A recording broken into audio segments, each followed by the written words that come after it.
Alrighty, with that, we're back for another wonderful week of Light of Thylea. Y'all, we're back, and I'm so excited. It has been a long time. First of all, because we had that slight detour with A House Divided. If you wanted to watch that, it's all on YouTube, so you can watch the whole thing. I think we did it in 14 episodes, which was really fun. Longer than a couple players thought it was going to be. But I thought that we ended it in a very, very fun way. I personally liked the little bit of a tonal and theme switch, and A House Divided was a really fun one. So thank you again, Foundry VTT, for sponsoring us on that. But no more sponsors. This is just brought to you by Polyhedra and these people that are literally sitting in front. With that, I'm excited to get back in because Odyssey of the Dragonlords is a phenomenal setting. Ancient Greek, high fantasy, stupendously powerful magic items everywhere. But most importantly, epic heroes. Now, the last time we saw the heroes, they were a measly level 12. A measly group of epic heroes that were able to overthrow one of the most significant points of civilization on Thylea, the city of Arisia, and made a deal with a god, the Titan Sidon, Lord of Storms, in order to try to broker an extension of the peace, the oath of which had been sworn some 500 years ago, and the deadline of which had been running out in the last days until the siege of Arisia. Now, we'll be going into a fun event today, which I'll get to in a minute. But I just wanted to say to everyone who's watching tonight, thank you guys so much for watching. If you aren't yet, please follow us. We'll do more giveaways this month as well. And of course, if you have something like Amazon Prime, you can even subscribe for free. You're technically already paying Jeffy B a lot of money on that. So if you want to connect those two and kind of pay it forward, whatever, you can do that. In any case, welcome back, everyone, to Light of Thylea. It has been 3 years for our heroes. 3 short, long, and everything in between years of strife, consequences, building, and preparing. Last we left off, the heroes had helped the forces of Sidon storm the atheistic city of Arisia. You brought troops by the thousands to the walls. The walls themselves were magically enhanced by the Palladium, an item that lay deep within the palace of Arisia, capable of animating ballistae and mangonels, shredding even dragons as they flew overhead. However, only a few hundred lost their lives that day, partially thanks to the interference of the Master of Shadows from Arisia. Interesting masked figure that led you through a back door into the city itself. And there, you're able to make your way to the palace, confront Queen Helen, and defeat her. In doing so, you notice that she apparently had some weird dark necromantic magics that she was using against you. Her champions doing some real damage against you all as well. And after a hard-earned victory, you made your way down into the basement, where you found a pleasure place. Apparently once probably housing Narcissus, the forgotten sibling of the 5, the gods that up until the end of peace, most people worshipped. You learned that the Palladium had been driven on celestial blood, apparently most recently on that of hundreds of Aasimar that were sacrificed to defend the city against the incursion. We, however, pick it up later, in the days leading or following the events of the siege. The Arisians were allowed to leave the city. Argenti, Yanni maybe to a lesser extent, but all of you, to some extent, were allowed to oversee the peaceful exodus, the exile of the Arisians that did not want to bend the knee. And if you knew anything about Arisians and their warlike self, they had absolutely no interest in bowing to a supposed god, Sidon. And so they all left. At their front was, of course, Prince Sai, now king of his exiled people. And, of course, former love interest of Brisses. We won't totally go into that.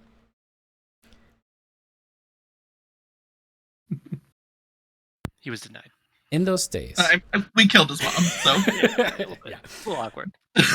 In those days following, hundreds and then thousands of fae folk started to come in. Centaurs, satyrs, elves, and others that started to take up residence in the homes that once belonged to the settler people that had made Aresia not just their home, but built it from the ground up as a bulwark against the Titans. Argenti and Yanni, you see a bakery that, for the longest time, had of course been taken up by the people of Aresia, now being taken over by a couple of satyrs as they smash around the flour, break some of the clay inside, just celebrating the victory of Aresia. I would like to know, as the two Aresians in the group, what is going through your heads and hearts in this time?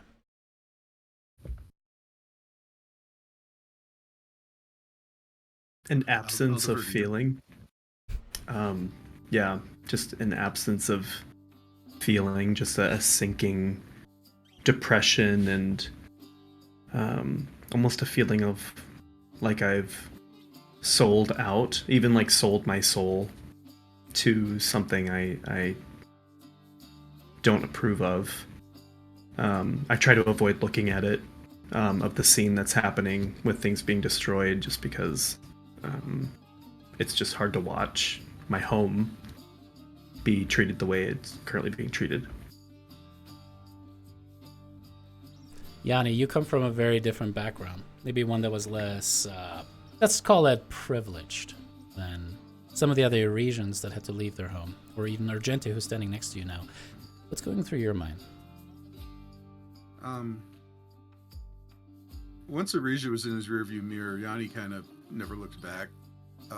Every now and then he was like, had some fond memories of the library, but that was about it.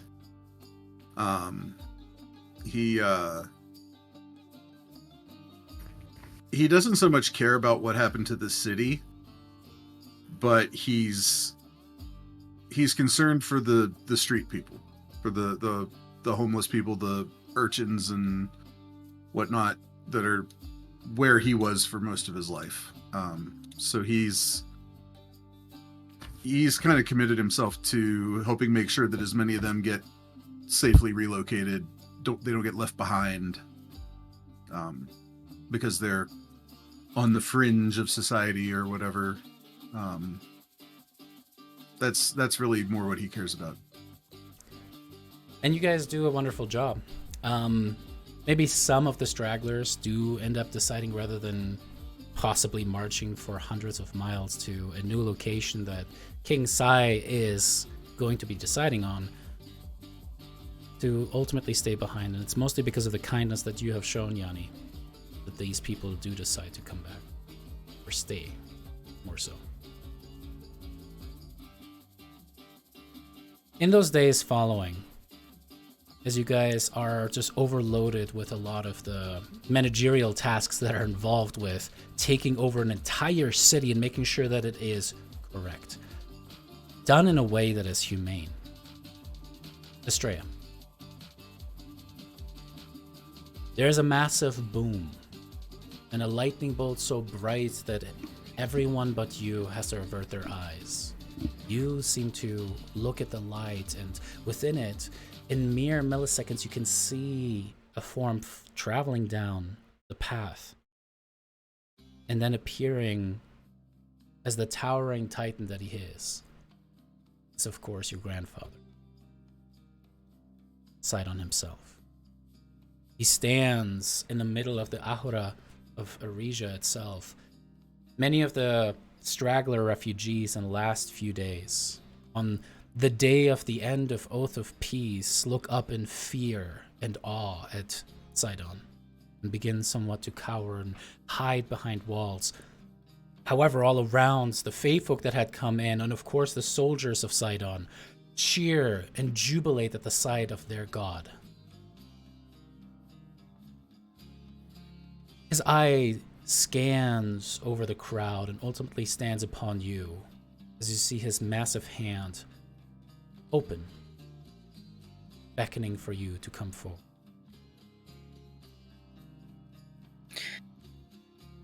Astrea smiles at everyone and places her hand in Sidon's and goes where he leads her. You walk towards that center raised place that can oversee this entire very mountainous city itself with its beautiful gardens all strewn about. People are filtering out of their house to behold the grandiose sight that is, of course, a Titan gracing them with their presence. People of Arisia, this here is my granddaughter. Daughter of the Oracle, Versi. She was prophesied to bring an end to the Oath of Peace. She was prophesied to bring about true peace for Thylea. And together with the others of her group, she succeeded. Cheers start to echo throughout. It is almost chilling how people are starting to chant, Astrea! Astrea! Astrea! Just like starting to sound throughout the walls. Sidon puts up a hand and everybody starts to calm down. Had it been not for her, thousands would have died, and not just of the invaders, of our people too. Without Astrea, we would have had to fight and earn what was rightfully ours. Instead, her wisdom and kindness prevailed. Astrea, as this is going on, what do you think is going on inside of your head and heart? At this moment, I think Astrea is sad for, obviously war is difficult and there are hard decisions that have to be made. But in her heart, Astrea believes that what she tried to help and eventually did help come to pass was the path of least resistance, was the path that was going to bring peace to the most amount of people, the least amount of bloodshed. And she believes in her grandfather and everything that they discussed and the promises that were made, the oaths that were made. She believes that he, in his heart, can be the god, the Titan that she believes he is. So she's proud. Yeah, as you're just filled with that pride and your heart is soaring as your name is chanted, a very different experience than what you had experienced in Mitros. There is another giantess at the back, towards the wall itself. She has been, of course, perusing the city that she will soon lead as its queen. As you see Chalcea walking about, she has her arms crossed, her head tilted to the side, her silver adamantine crown sitting upon her head, and just stares at you. Not saying a word, not cheering like the others, but just staring, spears at you. High Priestess Astrea will lead our world into a new era. One where we are properly venerated. Where the gods, the true gods of Thylea once again rule as we should. She will oversee that worship will be done. She will oversee our new Storm Lords. And as he says that, more lightning bolts start to cut all throughout the sky. And suddenly you see what look like a dozen silvered dragons soar like jets flying over you, shouting their draconic roars as they fly above. And you see two familiar figures upon Dragonback. The first, of course, is Crane, one of the individuals that traveled with you when you first participated in the Great Games. Or even before then, when you tried to participate in the Great Games.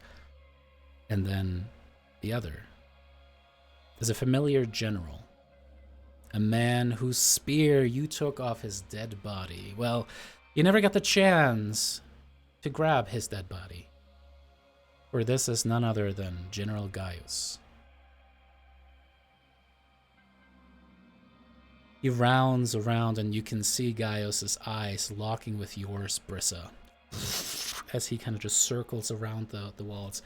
As you look closer, you can tell that the dragon is the same as well. Perfect health. And the dragon, meanwhile, stares at you, Daphne. They're just circling you two. And then ultimately land upon one of the temples of learning. Now, Yanni and Argenti, you knew about these temples. The temples were monastic orders that taught different approaches to warfare, whether it was philosophical or actual martial. But the dragons just jigged into the top facades, crumbling and crushing the Arisian heroes that are displayed upon the marble facades. As with that, Sidon raises his hands. Long may the true children of Thylea reign. And all the dragons unleash their silvery, icy breaths into the air in celebration. As this is happening, Lyra, you're far removed, outside of the walls, having decided to spend some time with the refugees, having already sought out some of the Siren diasporas, the small communes that found their way into living in Arisia, those who had forsaken Sidon or worship altogether, not even worshipping the Five. And as you stand and watch the icy breath be released, suddenly, what was kind of a downtrodden, beggared woman that had been definitely bereft of her wings and was just kind of weakly coughing to herself suddenly stops. And you hear a familiar voice, warm, smooth, and dangerous, speak. Well, that was not supposed to happen like this, Lyra. And as she reaches forward, you can see the black claws reaching into the cowl, pulling back, and you can see the beautiful face that is the hag Desdemona. Mommy. Sweet mommy. She gives you a look, and you can see that there's a mixture of anger and disappointment. She looks down and lets out a long breath and stands up. She approaches you. Her entire figure is easily almost 7 feet tall. She seems to almost grow, not really having the rest of the clothes growing with her, but just becoming this short, almost like a childlike visage upon her. As she pulls off the cloak and stands before you, you can see multiple others starting to take notice as they look towards you, towards her. She just goes, "But there is work to do. We must prepare ourselves. The future is not yet written. He may have won this battle, but he has not won the war, Lyra."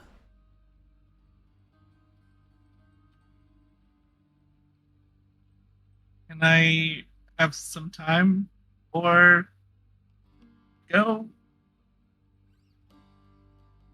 Come to the island. Come home. Try to bring my son with you if you would. I know he won't. But just know that he is wanted, just as much as you. And you look, and suddenly she's just gone. Just nothing left there. And you look around, and the rest of the people are kind of just blinking and then going back to whatever they were doing with their hand. And very faintly, you see the golden threads extend to their temples and then just disappear.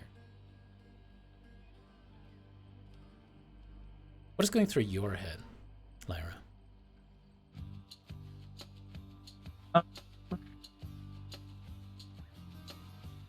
I think mostly she's relieved that this thing that they've been working on for this whole time is over, but also can't think of the right word. Just kind of almost apathetic about the fact that even though it's done, there's still more stuff that they have to deal with even after all of this has happened. Like it's never actually over. Like there's always something else that's happened after they've been like, we just need to do this. And then after seeing Crane and Gaius, I think she's more upset that Crane is still involved, but definitely there's a tiny fire of rage at the fact that Gaius is still alive. And like totally cool with just being like, I'm still here, motherfuckers. And she hates that. She's so mad about it.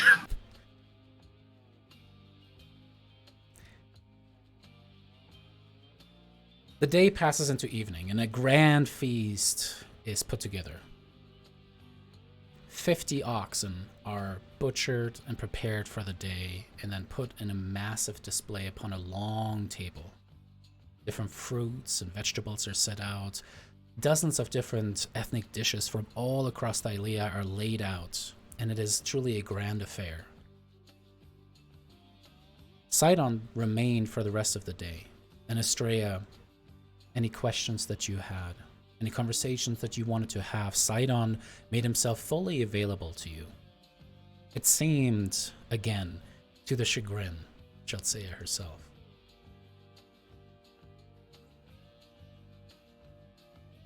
During the evening, as the torches and massive bronzen braziers burned. Braziers. Why do I always do that? Damn it. Thank you. It's just a bunch of braziers. All these women. I love how all I have to do is make my like, eyes this shit, pop just a little bit, and he's all like, "Oh, wait." I mean, there might be braziers too. We're having a party. Absolutely. People are getting Here again. Brass braziers are where you burn fires. Brass braziers is Princess Leia at the Sarlacc pit. Correct.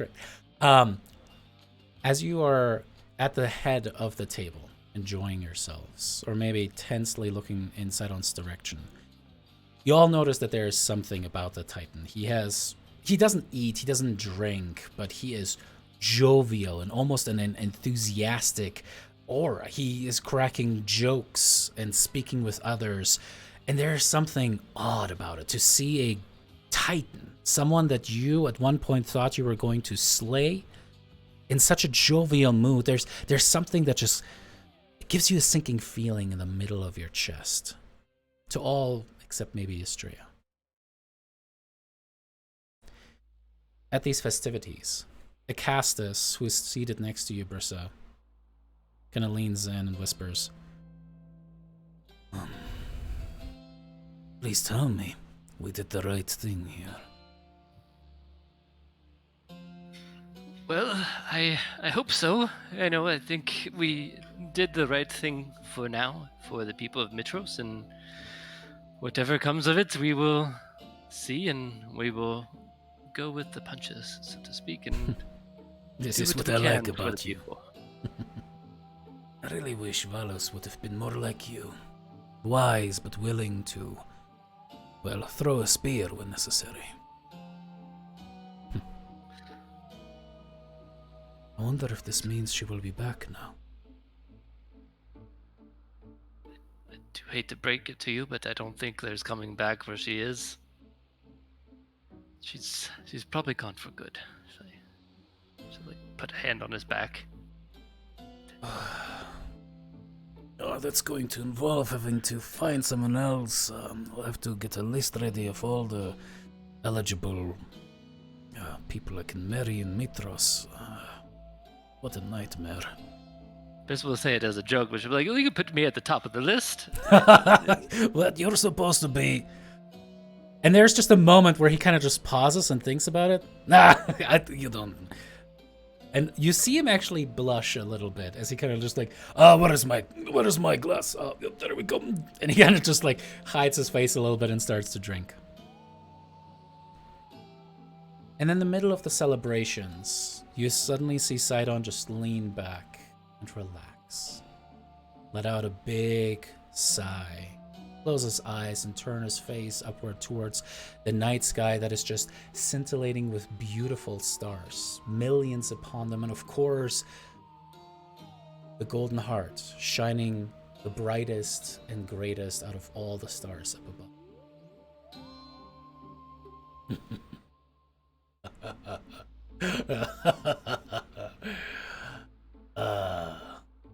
500 years were not enough.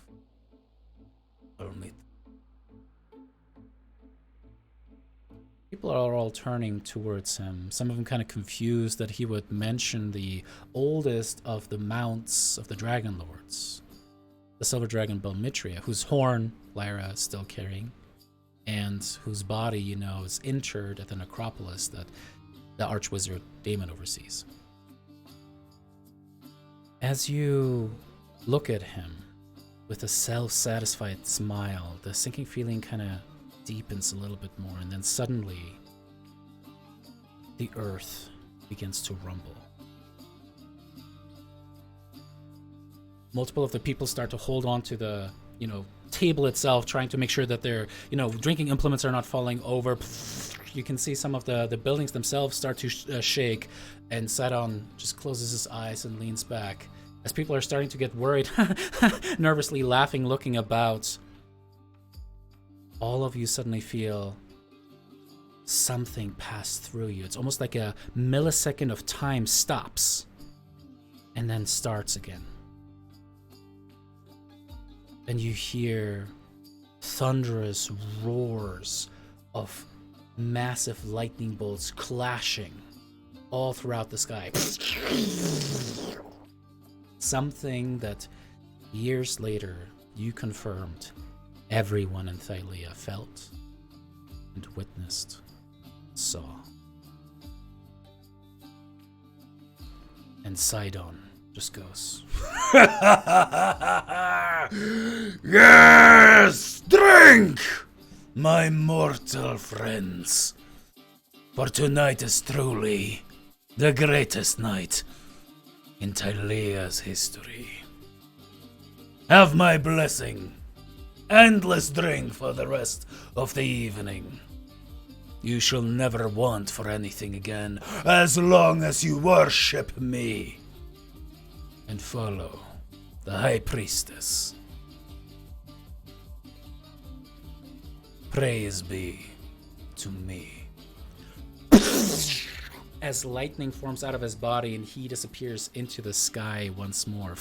Multiple people are kind of like, Sidon! But kind of definitely looking between one another. I was like, what is going on?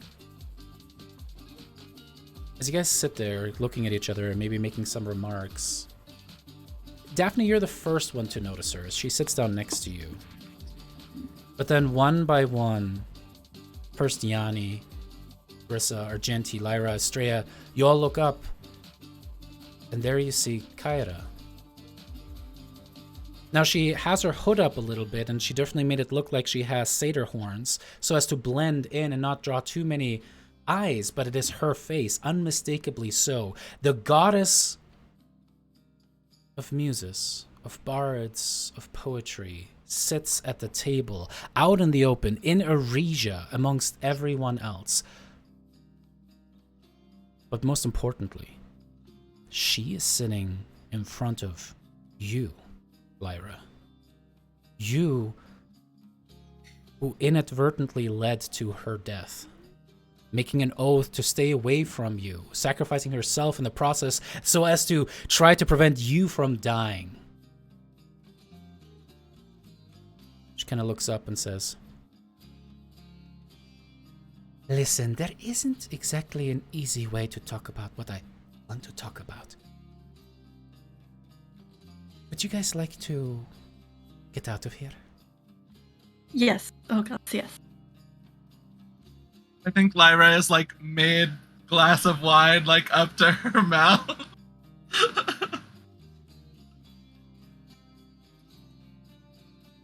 You can finish the glass first if you'd like. We can take a couple, the crafts with us. Yes.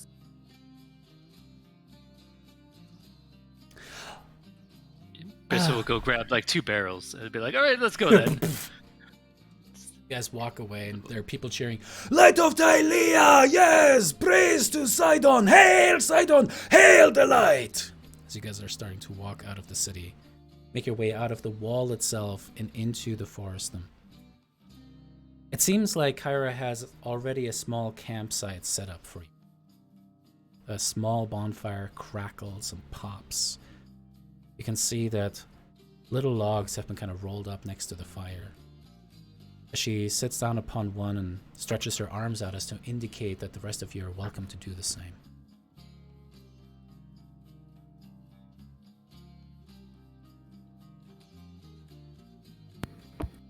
So, this whole talking to us again thing, this is new. It is not new, it is simply returned. Sorry, I'm being a stickler for no reason. I just don't know where to start. And believe me, as a storyteller, it's extremely hard to try to think of a good beginning and end. Something that leaves you understanding what has happened, and what is going to happen. Well, I think from the beginning would be a good place to start. And, I wouldn't go into too many details, but, just high-level plot points like we don't need to know what you eat for breakfast each day type of thing. Maybe you should become a bard, too, Brisa. Oh, I think it's got pass. I see. Well, listen. If I start at the beginning was more than 500 years ago.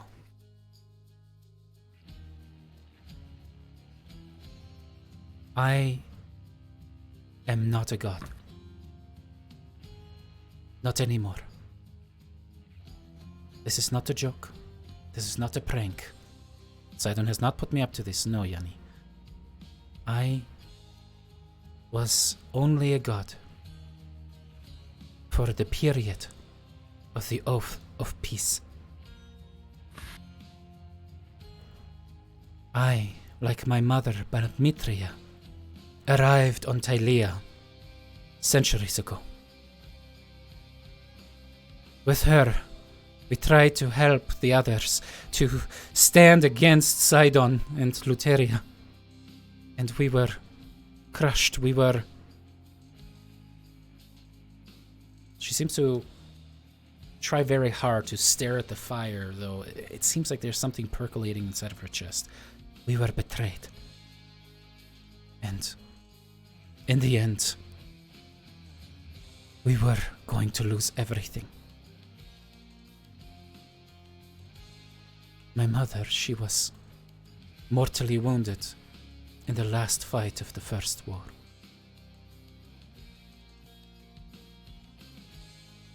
And so she challenged Sidon to a game of 10 tiles. In his arrogance, he accepted.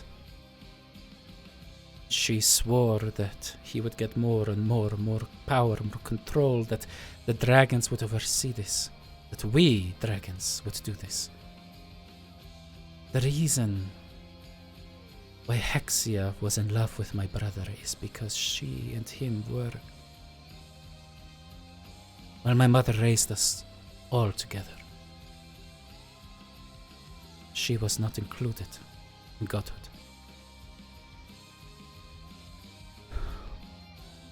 But my mother, she was smart like me, but also wise like Valos. In the final game, she wagered everything that we had to give, which was almost nothing.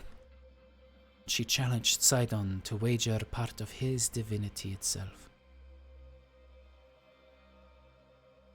Luteria saw through the ruse and counseled him not to go for the wager, but Sidon, well, you know him.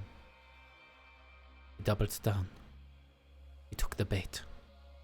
And Balmitria, well, my mother won the final game. She earned true godhood that evening. She ascended. And you can see tears have just been starting to stream down her cheeks as she looks up towards the golden heart in the sky. And ever since then, I believe she has been looking down on us, over us.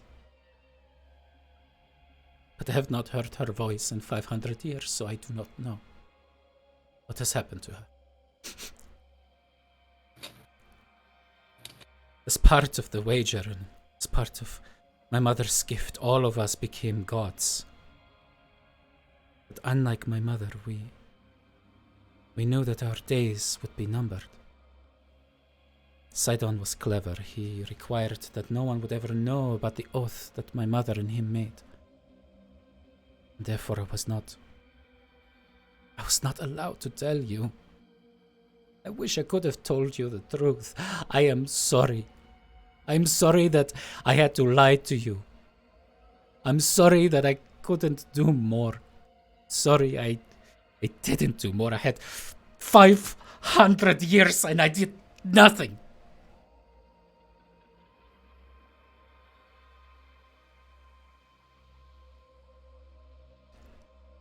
And now,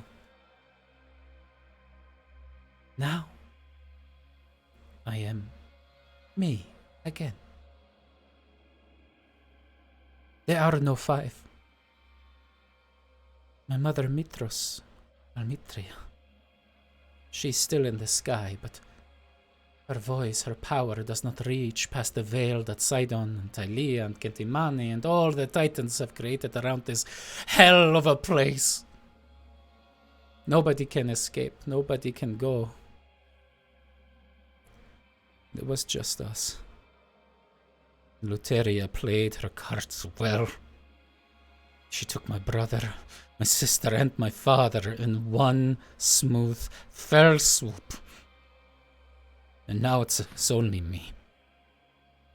A god without divinity. An imposter. A liar. Traitor to you all. You must be thinking, why am I telling you this now? I just wanted to confess. Finally. To tell you why all of this happened the way it did. We were waiting for this, for you to change things, to change the dynamic. My father and my brother, they hoped that you would challenge the gods themselves, slay them, and ensure that there would be no more gods at the end of the Oath of Peace, but we could not tell you why. We could simply try to guide you. I accepted the responsibility. While Vulcan was preparing the troops for an invasion on Mitros, while Valos was trying to broker peace between the many peoples of Thylea, and Peter was drinking himself silly, I was chosen to be the one to guide you, to lead you, to be your signal fire. But I did not watch you close enough. So I could not be there when you needed me. I'm sorry.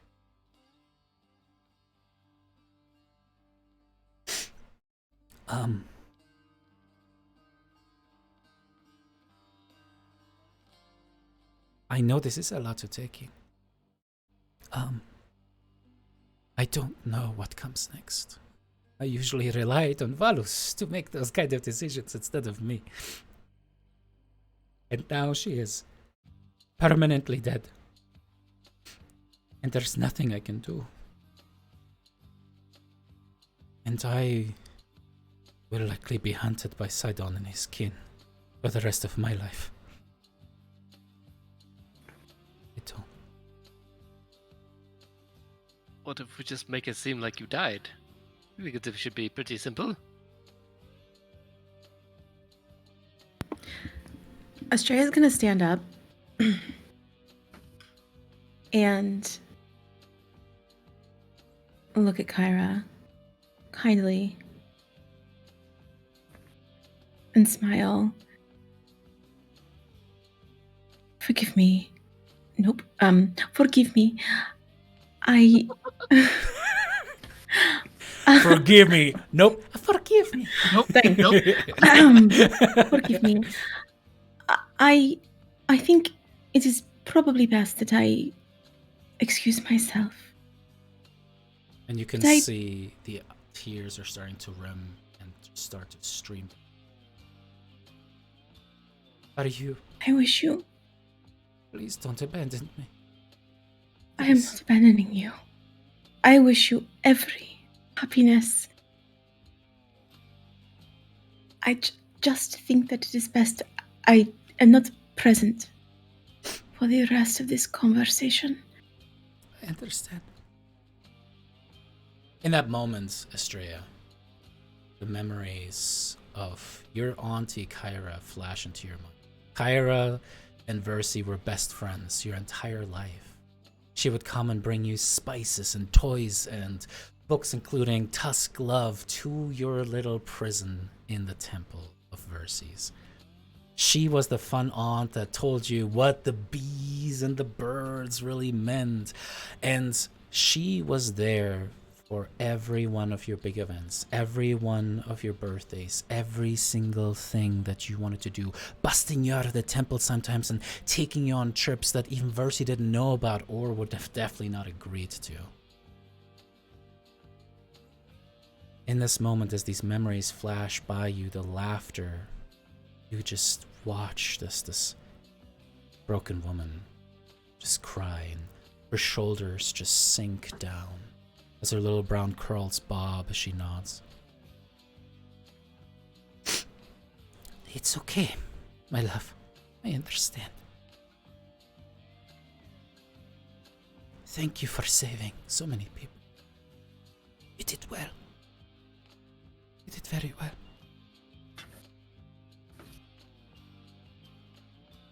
I think this is the first of many moments to come that Estrella has had to make a decision that she did not want to make, which seemed like a selfish decision, but in actuality was not a selfish decision. There's plausible deniability if she really doesn't know what happened here. And kind of the moment that she said, like, Sidon's gonna hunt her for the rest of her life, Estrella was like, I don't know the full breadth at this moment of what Sidon's capable of, and I don't want to be the one that gives it away unwittingly. So, yeah. And I wish you every happiness. I know you. I hope that your family will make you happy the way mine did. I hope that everything will go the way you have planned. And I'm grateful at the light that the people of Thylea will have you within the highest ranks of future decision making. Watch over them, will you? Please. Of course. Thank you, my love. Take care of yourself, too. Don't let anyone tell you that you're not good enough, because you're the best damn thing to have ever come from the Titans.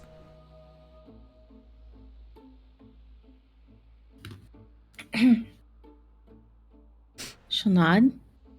Kyra And stands she'll up just kind of and runs up towards you and just puts you in one more big bear hug.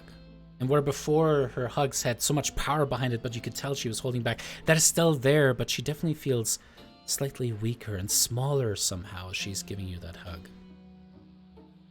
But there's that familiar smell of oranges and cinnamon that wafts off of her one more time into your nostrils. I love you. I'm gonna whisper. We have all made difficult decisions. As you have made, as I make now. I love you too. She kind of puts you at arm's length and looks at you, puts up your chin a little bit more. Alright, enough with the tears. You need to look beautiful when you go back in there. Nobody's going to take you seriously like this, okay? Come on, you need to get your makeup. There you go. Alright. She'll kind of make eye contact with a few. If anyone else is looking at her, she'll make eye contact.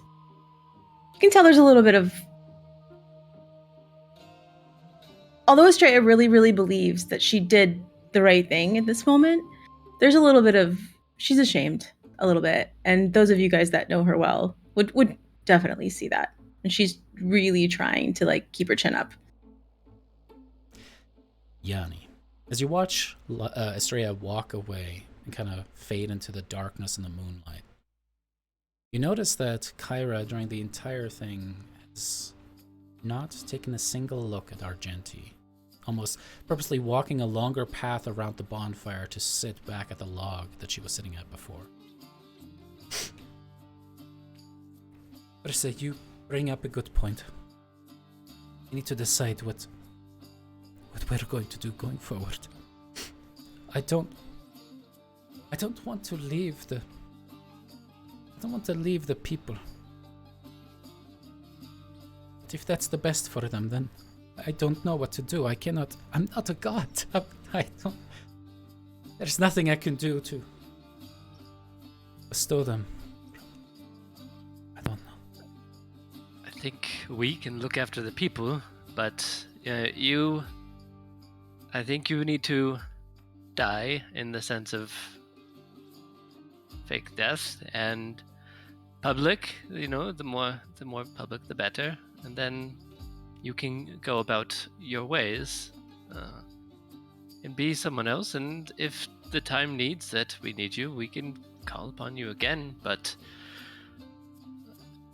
I think that is what needs to happen, and I think I am going to follow Estrella here, and I will just let you guys know that it seems I might have to take a longabout path, but I am going to be loyal to Sidon for the future while you guys figure out a means to protect the people. And in the meantime, I will be on his side, but I will protect the people of Mitros first. Then Brisa will stand up. And she'll be like, meet me in a week in Mitros, and we can hash out your death thing in the square.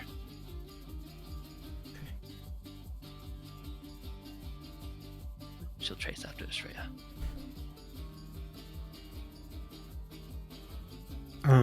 Taking the opportunity, Argenti will silently stand, and he'll turn to also leave, but then he stops, and then he turns, and he looks at Kyra directly into the eyes.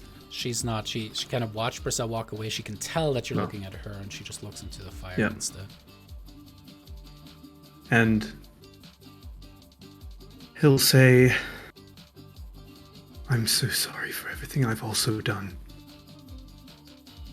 And whether or not there's a response, most likely not, he'll also turn and just silently leave. There is, but it's non-verbal. You suddenly see her temple, and it's almost like a flaring up of redness from anger, but it turns into scales for a second. Her neck, her temple, and her eyes suddenly become reptilian. With just a flash, you can see the bronze golden scales. Watch out for yourself, Argenti. I hope you can atone for what you did one day.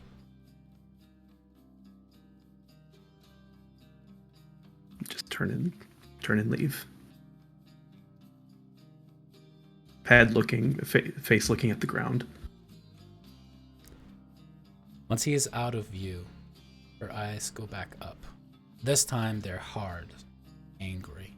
There's maybe still a little bit of the redness and the tears, but it definitely has switched over as she looks at you, Daphne, Yanni, and Lyra. Do you agree with Brisa? Should I die? publicly. To the public. Is that the best way forward?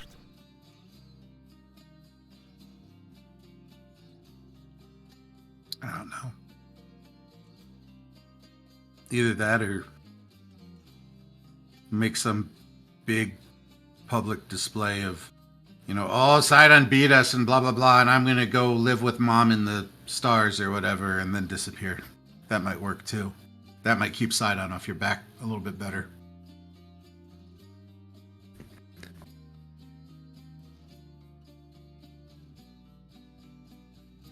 You seem pretty good at lying, so it should work for you. Yanni. What? No, Daphne, I deserve it. It is true. It is true.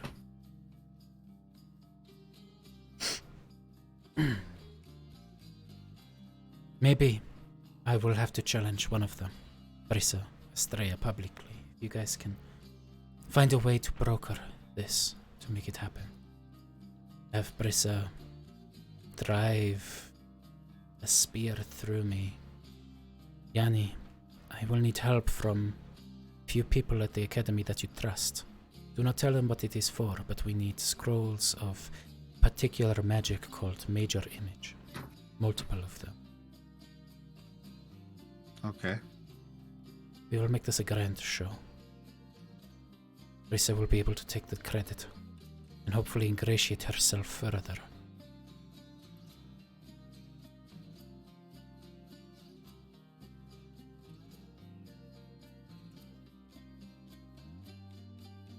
Lyra, it was not your fault. And no, I'm sorry, I couldn't tell you. I just wanted to protect you, and it was the only way they would let me. You would have died that day, and I would have not been able to do anything about it. It was not your fault, it was my decision. And if you've ever blamed yourself, stop. I am proud of what you have become, the power that you now wield. I am concerned where you derive your power from, but I understand. She can be a powerful ally against Sidon. I still don't understand how the fates work, or where they even came from, but they know much that we didn't.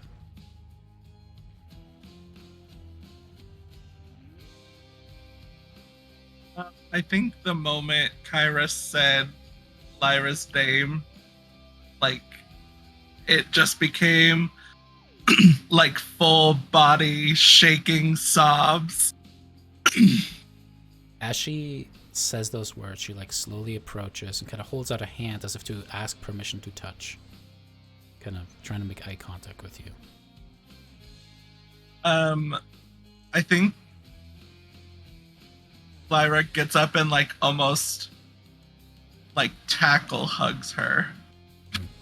She reciprocates with a big hug. Just kind of wraps herself around you and just squeezes and squeezes.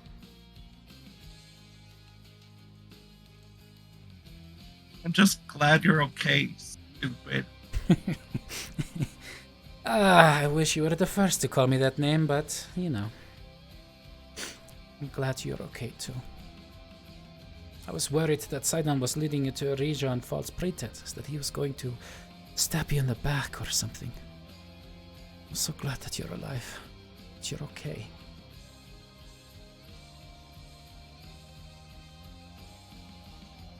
Okay is doing a lot of heavy lifting there, but we're alive at least. Yes, it is. That it definitely is. So I die. And then what? I'm sorry if I'm skipping a couple steps here. I understand we have to move through acceptance and denial and all the other steps there, but I don't like moving forward without a plan. It is not in my nature. It's something that rubbed off on me from Valos. She always had a plan, and then another plan, and then another plan to that plan. And look where that got her. Fly by the seat of your pants. Works for me. Of course, I don't have wings. It's a joke.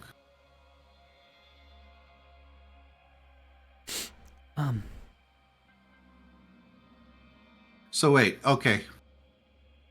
The primary concern is that Sidon's going to come after you because you're the last of the 5, right? I am a figure, but people still consider it to be a god.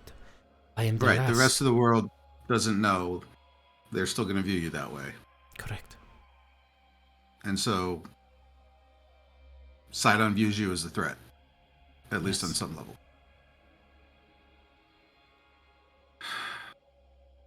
The magic you guys worked on Mitros, the bubble, would it protect you from him? Well, one, is it still there now that you're not gods anymore? It is. Would it protect you from him? Must. She kind of looks towards you, Daphne. She kind of goes up close to you and kind of like picks up your face and looks in your golden eyes and... Did she turn it into a dragon? No.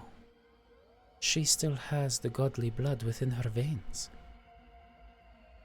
Everything that was done while we were gods remains. This was something that we weren't sure about. So I would be safe in Mitros. At least from her.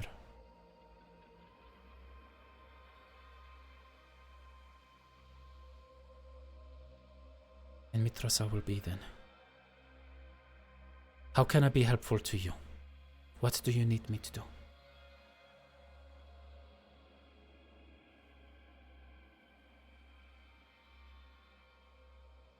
Please let me be helpful. I think currently we're in that time period that happens after a war is finished. Yes. You're not going to be any good to anybody if you don't find a way to stay out of Sidon's... I don't know.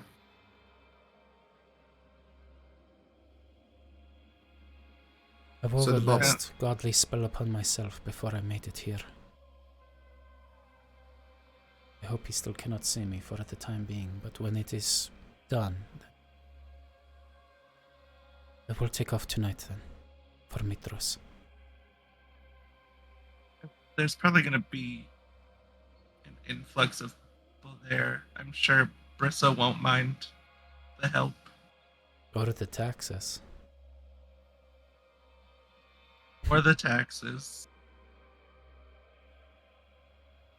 You're gonna need a new face when you're being human. Yeah, I kind of got used to this one. I assume 500 years will do that. It does. Just like be blonde. You'd be surprised how much changes if you just change your hair color. Not my color. I'll find something. I think there's some atonement that I have to do too.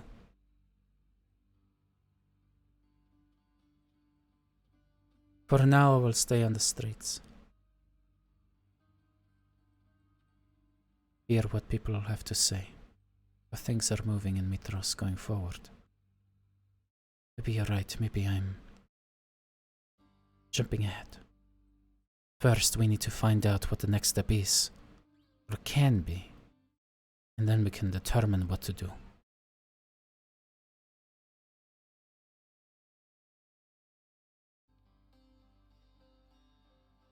We're gonna need some kind of safe place to meet. We're gonna plot things. I'm not putting that on you. We just something we need to consider. No, I have an idea. A place that is familiar to you already. Someone who owes me many a favor. Someone who won't know that it is directly me. She's smart though. Plus, I mean, I've never minded my stays at the Siren's Roost, so... She's not our biggest fan anymore. Minds can be changed, especially with coin. She still likes us. What did you do? Nothing. We were minding our own business. Sure. And then the stupid Thieves Guild people showed up and made a mess of things. Immediately knocked Briss out. I don't know immediately, but a round or two. Come on, like. And of course, Ro being Ro, he kind of... Well, he didn't help with the keeping the Siren's Roost in one piece. Nothing intentional, but, swinging around that sword and Is it you? that hammer, Mm. yeah, all I that. see. No, his other brother is the one who is swinging around the other sword. Gotta keep him. Oh, Yes. yeah, Daphne, did you know you've got another brother that works there? I'm not surprised. You never mentioned that? I guess it never came up. I mean, Well- it's not exactly, around the campfire conversation. Hey, by the way, your half-brother that you don't know is a man whore. I mean, you did You know, literally I mean- just do that. He's a campfire. It's also a Question? night of revelations. What can I say? Yeah, I think Rotus. Something in him broke. That fight with Hexia. Not just his body, but his spirit. I think he's going to be rooted in Historia for a while. Because he's going to marry that girl. What is her name again? Corina? Yeah, something like that, Corinna. Yeah, I don't know. She doesn't like us. Well, interestingly enough, it's more Ro she doesn't like. She was never really that mad at the rest of us. But she's I married. feel like she basis did- for a marriage. I Yeah. feel like she was mad at all of us at one point. Do I remember why? No. It was only a few months ago. What's wrong with you? I mean, so many people have been mad at us from then until now. That's true. Although I don't know if any of them were as scary as she was. Well, Except maybe Lutheria. Did we Pretty let her scary. friends die? Is that what I don't remember. Yeah, something like that. Yanni, Yeah. please learn this spell. She pulls out a scroll and kind of hands it towards you. As you kind of look over it, you see the arcane incantations and formulae for ascending spell. So Oh, that we can stay in okay. touch. Okay. All right, we'll do. And what do you have for me? I'm just kidding. I think you owe her. No, Hey, no. We're past that. We're square now. Nobody. She lied owes- about a lot of stuff. I got her killed. We're square. Everything's copacetic. I'm gonna let that slide. If you need my help in the future, find me at the roost, or at least leave a message there. It feels good to finally be able to tell the truth after so long. I'm just sad that it came at such a cost. Oh well. She kind of stands up, brushes off some of the soot and dirt off of her, just kind of robes that she's wearing. And then one by one walks over. Lyra gives you another big hug. Yanni kind of stops in front of you and kind of gives you a look of like, you want one? Nah. Whatever. She nods, leaves you be, walks over towards Daphne. Yeah. Like, big hug picking her up. Like, Oh, you are getting strong. Ow, ow. Yes. And hey, listen. You are my family. I'm sorry that I wasn't there before much. I don't know how I felt about all the children that Rotus created. Rotus or? It's... I felt it was not my place to be someone to you when you had a whole life to destroy all of this, just so that we could meddle in your affairs. I hope you do not judge me for this. I'm just glad you're in it now. And, I'm still gonna be at Vulcan's Forge. So if you ever feel like you can get there safely, you're always welcome there. Man, I was really hoping you would take a lot more after me than, someone like Rotes or Vulcan. Okay, I understand. Whatever makes you happy. Make this too, no doubt. Sounds like I'll be city bound for a while. Yeah. Who knows? It's good to get out of the forge. I love you. I'm glad you're okay. I love you too. And same. If you ever need anything that a not god auntie can provide, you just let me know, okay? I mean, you're still a dragon, yeah? I am. Yeah. There we go. Still a cool aunt. Coolest aunt I've ever had. Only aunt. Want to go on a flight? There's like a second where Daphne's honestly considering the last barrel of wine or whatever that's there, and there is a second where Daphne has to fight. And yeah, Kyra picks it up and goes, okay, picks up the barrel, picks up you, and then you watch as suddenly she just kind of runs with you an arm kind of towards the edge. You're like, whoa, whoa, whoa, whoa! Turns into a dragon. You watch as the wings just kind of enlarge, and this is a truly ancient dragon in massive size that suddenly sails. The pseudo-golden coppery scales upon it just shining barely in the darkness, with the stars above and the bonfires tiny as it seems against this massive dragon. As you lift up into the sky, suddenly feel the joy, or maybe the anxiety, that Brissa has experienced so many times now.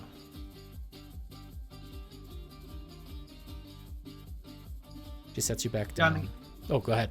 While they're gone, Yanni, Lyra, do you guys want to secretly discuss anything? I was just gonna say, I know I'm the last person to be someone to call someone else out for this, but that seems very not trying to stay hidden from the Titan that might want to kill you. Mm-hmm. That's what I was just thinking. It seems that she's very much counting on that last spell she cast as a god to protect her.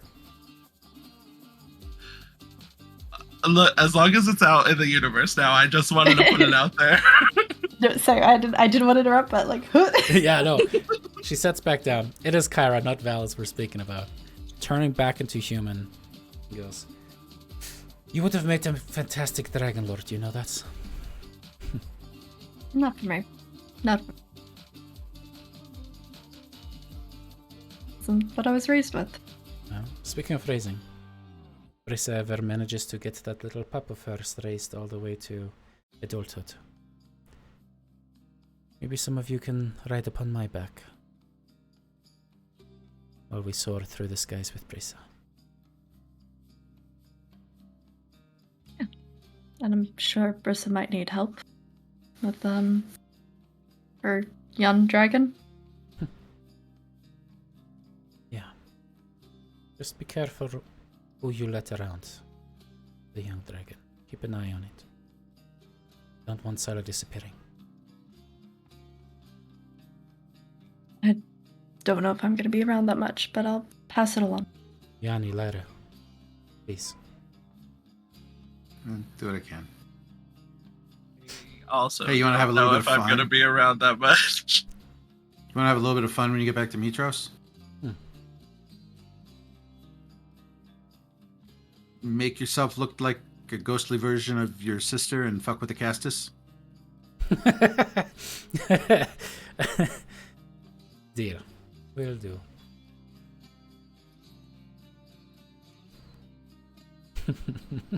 Just so you know, I'm a little bit mad about the lies, but I get that you didn't have a choice, and I'll get over it.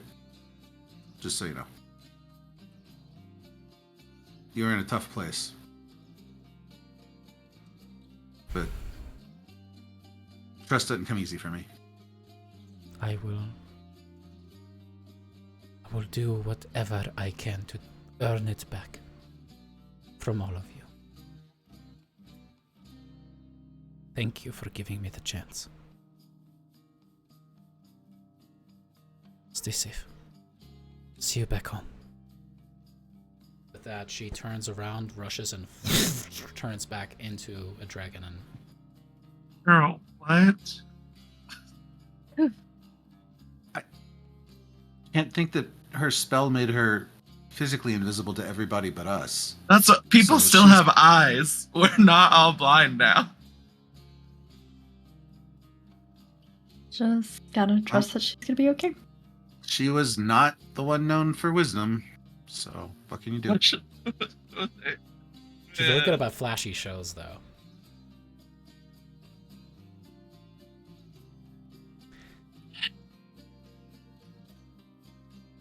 We close the scene on the wings flying away into the darkness. And as 3 years come to pass, after the break, we'll pick it back up as our heroes walked very divergent paths that will all bring us back on the day of Rhodus' marriage to one Corinna, after all. Alrighty, with that, we'll see you guys here very shortly.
Alrighty, and we are back.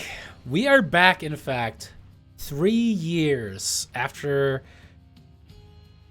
the, well, telling of truths, finally, around a bonfire outside of the city of Aregia. Many things happened in those 3 years, and some of them were good, and some of them were very, very, very dark. During these 3 years, on the world scale, Mitros was indeed safe. The golden shield around Mitros, in fact, held. It now functions as a city of dreamers and philosophers. It attracts many of the people who want to be outside of the purview of the sole god, Sidon. After the display on the Ahora in Mitros, where Brissa stabbed with a beautiful spear through what looked like the heart of the weak goddess Kyra. She ascended into the heavens, and with her ascension, belief in the 5 gods crumbled. Now there are still sects and believers who still believe in the 5. One of them, however, figured out the details of what Kyra divulged to all of you on his own. In a moment, we will find ourselves in the Ahora. Argenti, you are on one of your many trips between Aregia and Mitros. Aesop, preferring to not stay in any city that is under the thrall of the Titans if he can avoid it, enjoys whenever you come by to chat and have a good time. And whether you or someone else was the one who broke the news of the truth of what the 5 gods really were and are, he broached it to you, unprompted, without a segue. For Aesop had been this close to figuring out the truth as well. Asked you all to investigate, to figure out what the truth was, and then arrived at the conclusion himself.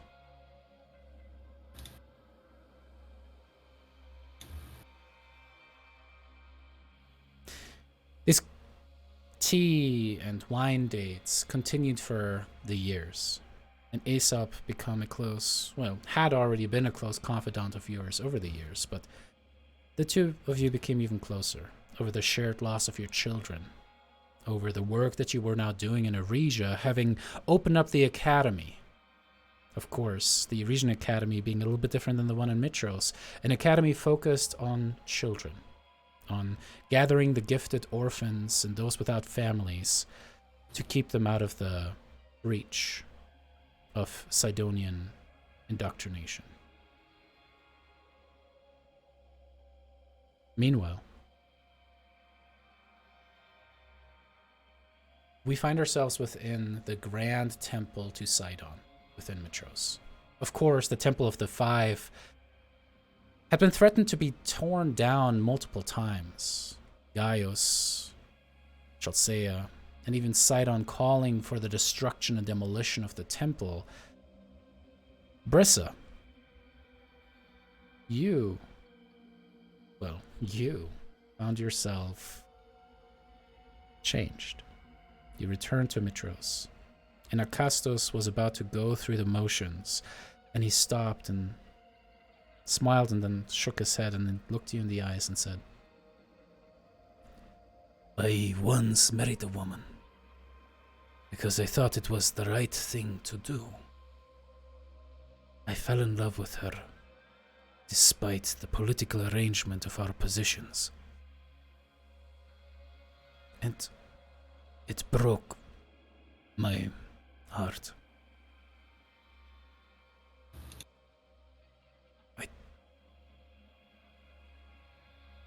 don't know if I could do that again."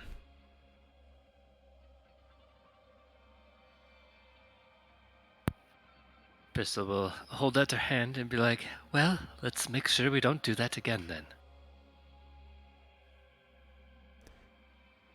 And that day you saw the first genuine smile on the Weasley little politician that Acastus had become since birth.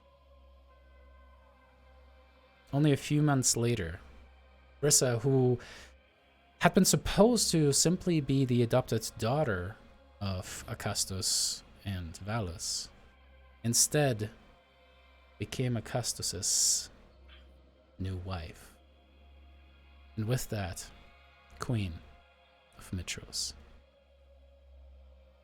Only a few months after that, her pregnancy was announced.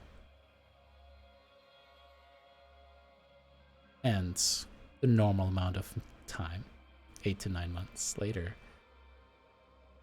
We don't know how babies work. It's magic. yeah, listen, know. it's insane, okay? My aunt Kyra told me it was 8 to 9 months. Potion The birds dating. and the bees. Just drink one of those. Right, literally in a day, just boop. Can you imagine? Problem Oh my solved. God. You guys have seen the Umbrella Academy, right? Yeah.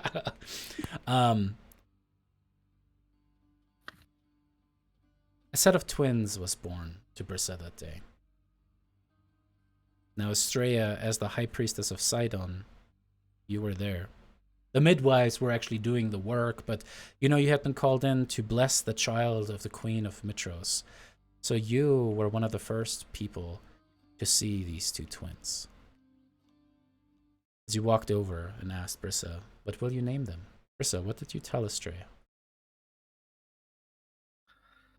I think she would look towards Acastus, and And there's just pride, and he's just like such a happy dad. You can see it. He's just beaming, like a stupid smile on his face. Yeah, she'll nod at him for the boy's name.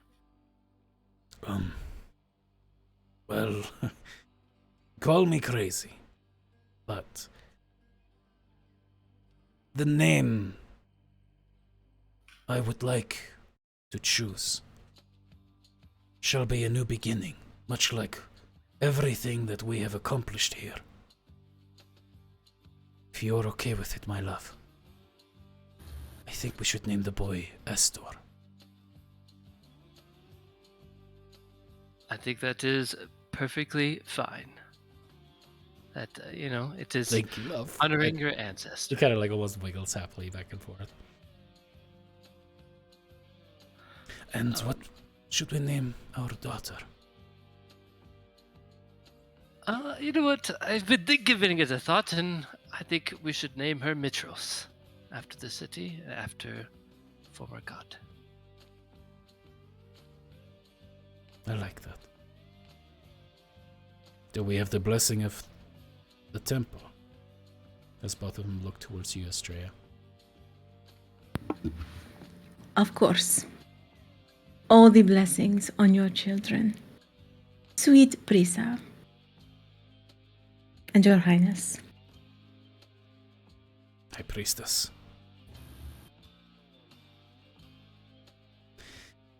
Time passed happily for a while within the hallowed halls, where two children happily giggled away or cried for their meals.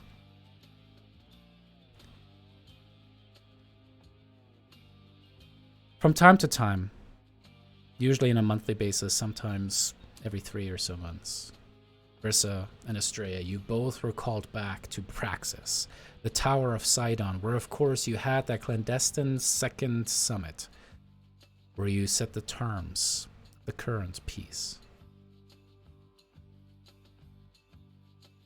Most of these meetings revolved around what happened to the refugees of Eresia in the first months. Apparently they have been settled in a new location far to the east, a place that they now call Carpatha, after the first king of Eresia, Carpathos. It appears that King now, Sai, is struggling, not doing very well, trying to keep his people alive, where nothing is preventing the roving bands and tribes of centaurs to assail the fledgling city. Something that many a person who read the books of the first settlers would recognize to be something that has existed for a long time. During this meetings, Brissa and Estrella, what, if anything, would you contribute, politically speaking, trying to steer the direction of what it will come to be? Brissa's just going to make sure that Mitros people are taken care of, right? Like, she understands the plight of other cities, but she's responsible for the people of Mitros and not responsible for the people of Carpatha. So she's going to focus on those people and making sure Mitros has everything that they need, and Mitrosians, and, you know, making sure they're sure up.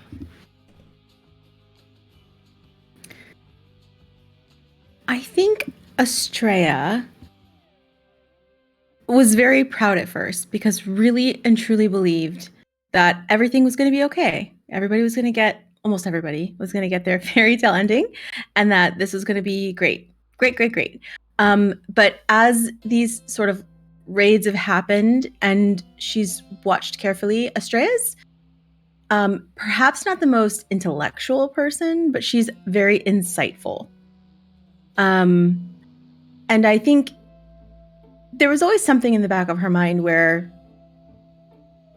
I believe in him. I truly believe in him. However, if he betrays us in some way, or if this isn't all an act, we're giving him ultimate power. So she's always just paying very close attention. And I think over the years, as these people who were supposed to be able to believe in whatever they wanted to believe in, that was sort of her main sticking point, right? Like, of course, everyone will want to believe in Sidon. Why wouldn't they? He's a Titan. He's all powerful. However, if they don't want to, they can believe in whatever they want to believe in. And she's slowly starting to see this is not the case. And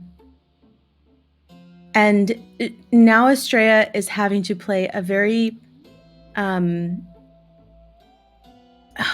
a foreign game to her, which is a deceitful game, which is that she is having to seem like she is the number one fan of Team Sidon, but also that in her heart she doesn't believe, she thinks this is bad and it's heading in a bad direction. So on the outside, she's playing a delicate game of Sidon's the best, he's the greatest, our bloodline is the most wonderful, I love this power is everything I've ever wanted. She's dressing very elegantly, she's dripping in gold and the most sumptuous, sort of fabrics.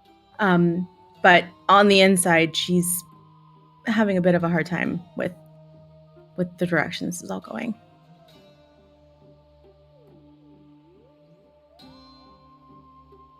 The meetings continue, and during one of the meetings, Brissa, Chelsea leans forward and says, "There is something that I would like to address next." The Titaness leans forward, and you can see that familiar smile curl on her face now. I would like to propose that instead of General Gaius or Crane, we finally elevate Brissa to be the rightful leader of the Stormlords, the force of dragons that oversees peace across all of Thylea. Would everyone agree with this? I will accept, but obviously everyone needs to agree. There is perhaps just one small condition we would make upon thee. Something to ensure that there is a mutual respect and peace.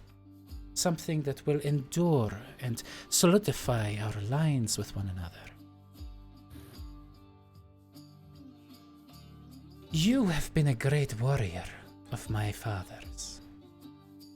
And even Sidon seems to kind of nod in your direction, Brissa. You have Estrella to guide you in this, which is such a blessing. I would like to offer an exchange. we shall receive one of your children to be a ward within the Tower of Praxis.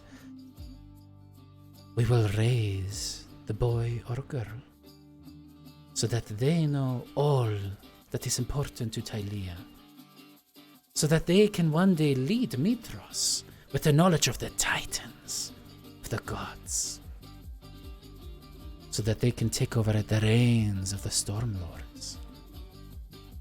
Of course, they will be returned to you when they come of age. I'm sure that you would see the benefit in this, correct, Queen Brissa? Brissa is like, you know, like you can't see, but she's like bending, like, you know, squeezing like her chair, like super, super hard, you know, and she will just nod her head and be like, "Of course, I see the reasoning, and we will accept these terms." Wonderful. At what age, Chelsea, do you propose this happens? Oh, adulthood. Let's say around 15, 16. At what age do you propose you acquire this child? Now, it will happen on the same day that we announce Brissa to be the general of all Stormlords. Should the child not stay in the city to be seen by the people as a symbol of our Lord Sidon's power and might and lineage and the future? Of course, that is your purpose. And the purpose of the second child. Brissa was blessed with being able to carry the most holy of matrimony, yeah. Child that is two souls combined, much like father and mother. Twins. One child will remain with Brissa and her husband, of course, and the other will be seen as exactly what you described within the Tower of Praxis, so that the Titans, like myself, can see the benefit of this cooperation between us. A symbol, as you have put it. Worth the investment, wouldn't you say? I think the people would like to see the scion of Brissa and the Castus, but perhaps you were in exile for too long and you do not understand the intricacies. It is no matter. Sidon if you just believe goes, that this Enough with your bickering, you two. Brissa, it is what I request. I understand that it is a lot to ask of a mother. I promise you that your child will not come to harm unless you mean ill will against me and mine, which will not come to pass. I will treat your child as if it is one of my own. It will have everything that it could ever ask for. Riches, training, education, everything. And you can come visit anytime you want. Are we understood? Brissa will just bow and be like, "Yes, my lord." Good.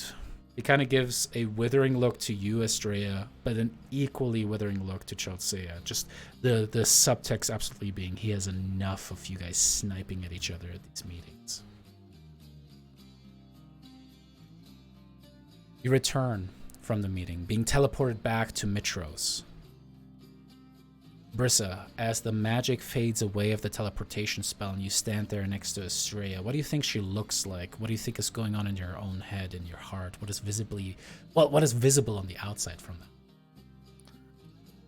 that? I think she's just like pure rage at this point, and like you could see on her face that, you know, like the only thing that she wants to do is go hit something really, really hard, and so she's just going to immediately go off and go to like the guards barracks and just ruin someone's year, and just like, you know.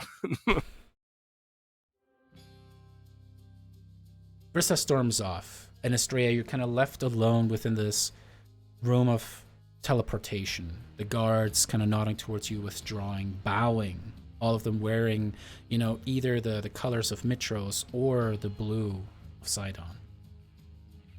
And then you're alone. What's going through your head as you try to protect Brissa's child?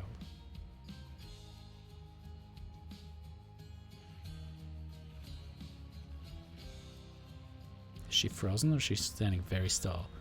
I'm gonna vote that very she's... still. Oh, there she is. Very still. I think Astrea was going to try to stop Brissa, but she knows Brissa well enough now to recognize that she needed to go. Yeah. Brissa. Oh, go ahead. Yeah, and so what she would have said to Brissa is that your child is going to learn invaluable things, become more powerful than they could have ever become on their own. And the child will always be your child. So when it's time, it'll be an invaluable asset. And that's kind of what Astrea believes to get her through. The day that you found out, as you say, "You, come here! I'm going to train you!" And the look at it is just like, yes, of course, my queen. And you throw the poor guy around with your drunken strength. After a while, you hear Castos kind of yell out, "Brissa, enough!" As he steps forward, and the poor recruiter's just like, just beaten, bloody, bruised, and his forearm broken. "That is enough. Bring a healing potion." "What has gotten into you, my love? What are you doing?" I think Briss will probably just, like, at this point, she will just, like, wrap her arms around the Castus and just, like, start crying. My love. And Oh, what is... and she'll just, like, leap into his arms and tell him that, what transpired at the tower and of what Sidon is demanding of their family. No! And he just shouts. That scream is the last thing that we see in that scene.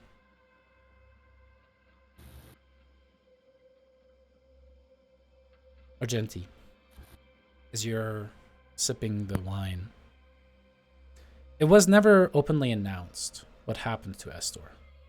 It was just at first assumed that the kid maybe had taken ill and died, and nobody wanted to make a big deal out of it. That the resurrection magic didn't take on a child so young, where the soul had not really taken to the body yet. But then, then your network of little birds started to tell you about the truth. That yet another child was taken,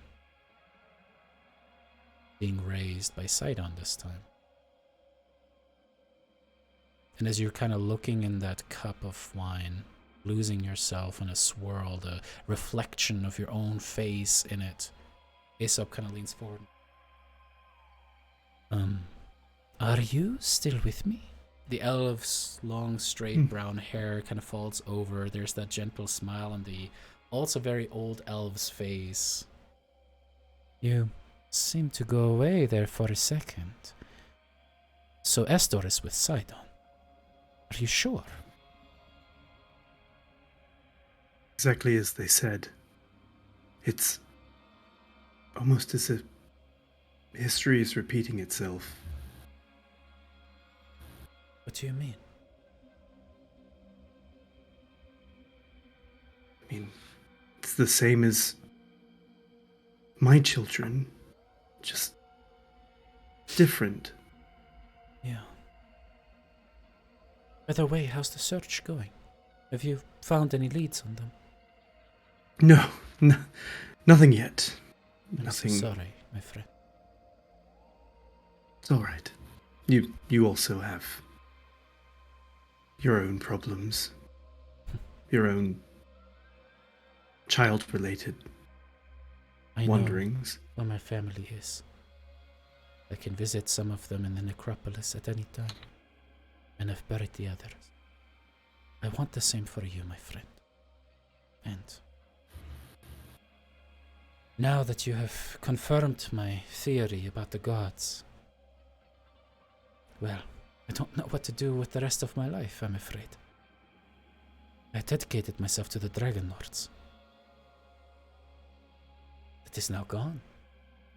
The temple, which, by the way, Brissa, Astrea, during one of those meetings, you guys got to decide. it was either going to be absolutely destroyed, or what happened to the Temple of the Five Gods?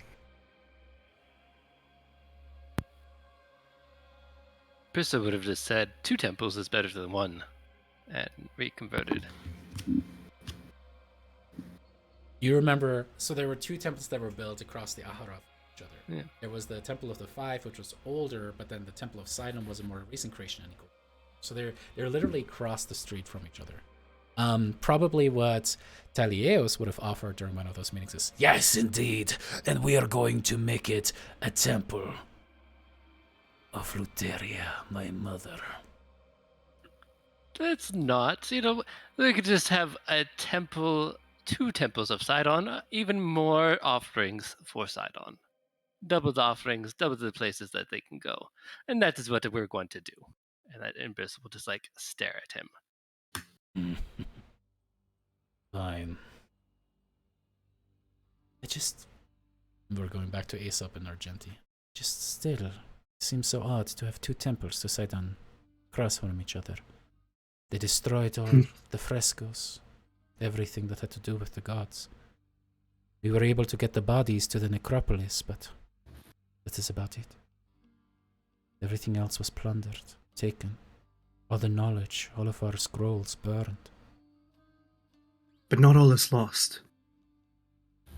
It feels that way, does it not? I know you have your academy now, and how's that going, by the way? How are the children?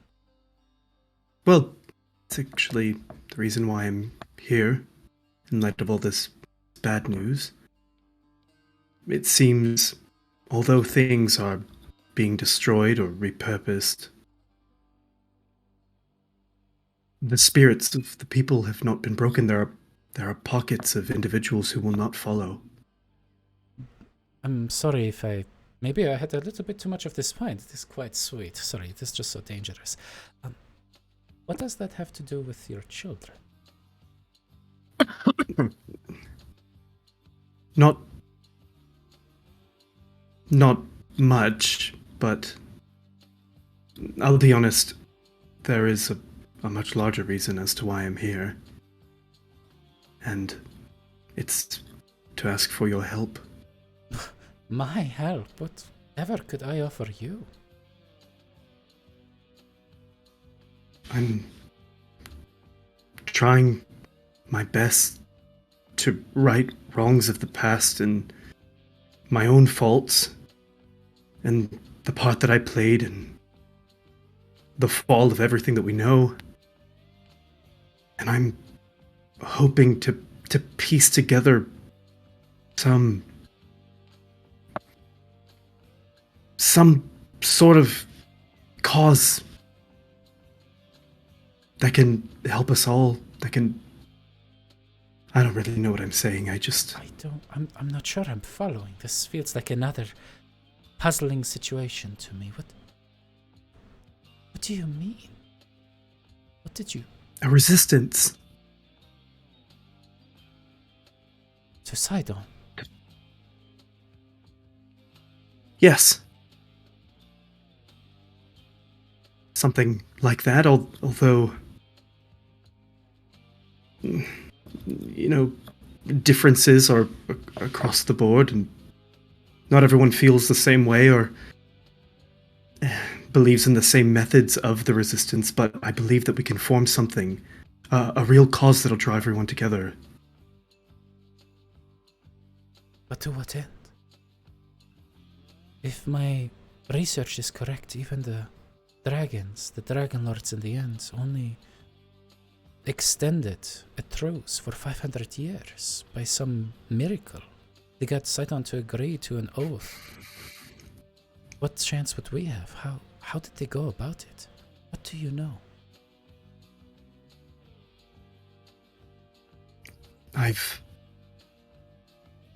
Also, real quick, how many years are we into? We'll say this is after. relatively recent, after the abduction of Estor. So at least a year, probably a little bit more. I have a plan for deep sea divinations of some kind in the cerulean. I think something could lead us to find the Promethean fire. I don't know. It's all honestly What is above my head, and I'm sorry, what is this Promethean fire you speak of? I asked you to look into it for me. I know I couldn't find anything anywhere. You sent me on a research mission, but I'm sorry I couldn't come back with more. I mean, this is what this meeting was supposed to be about. Right. And I'll just set the wine aside. I have a theory that if the Promethean fire can create gods, it might also be able to do the opposite. Destroy them. It sounds crazy, but Sidon with this. I mean to right wrongs.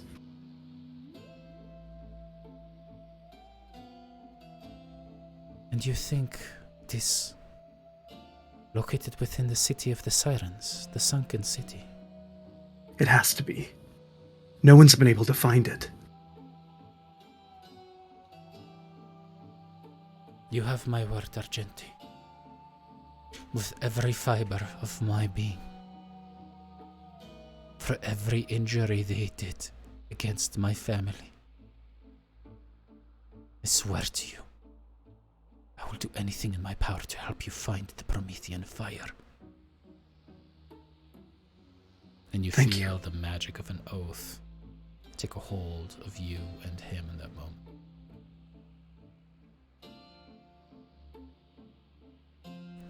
Resistance, then, huh? If history has taught me anything, the multitude of different interests and pockets of power, small as they might be, will cling to that. Much like the first cities did. Much like Eresia and Mitros were at each other's throats for so many years, despite the specter of Sidon and Luteria. This will take a long time to organize them properly. I think we can do it, though. I mean, hope is honestly all we have left. I will take my mantle of Sufism upon me once again, then.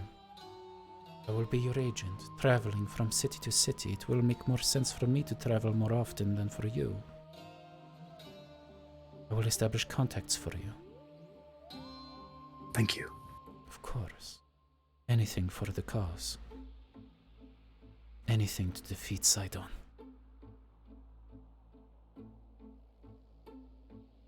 I believe in us. I believe that good will prevail for once. That would be nice, wouldn't it? It'd be a change. What A of the welcome others of the change. light? Will they aid us?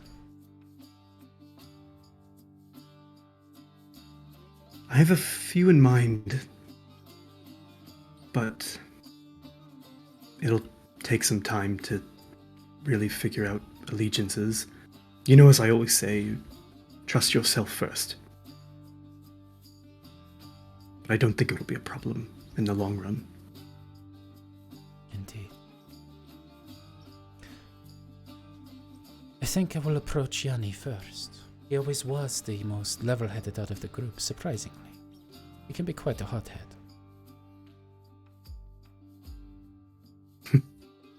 And he is a region. So contact between Although- the two of you would make sense. Maybe as an academy philosopher, he would be willing to contribute towards the academy publicly to support it. Where eyes would not have to question where that money goes.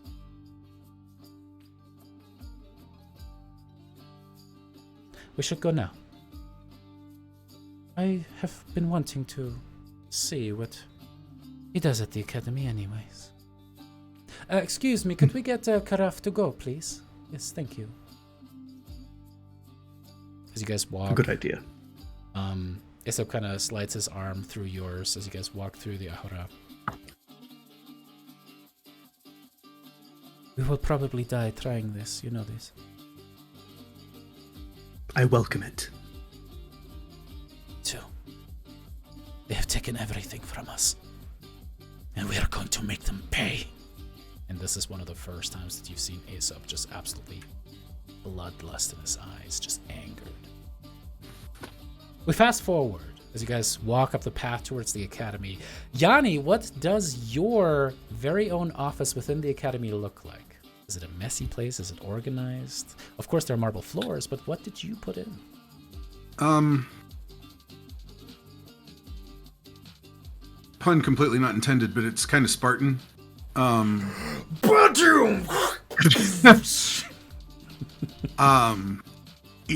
mean, Yanni's never really had stuff, and he's just kind of used to that.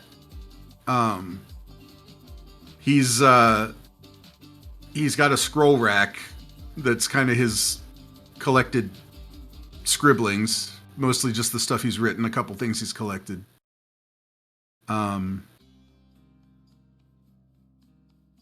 Maybe like a curio cabinet with the handful of little things that he's picked up on his travels that were like, oh, this is interesting. Oh, here's the hat that, Lyra gave me. Things like that. Stuff like, yeah, but does it get cold here? If it gets cold here, there's going to be a rug of some sort.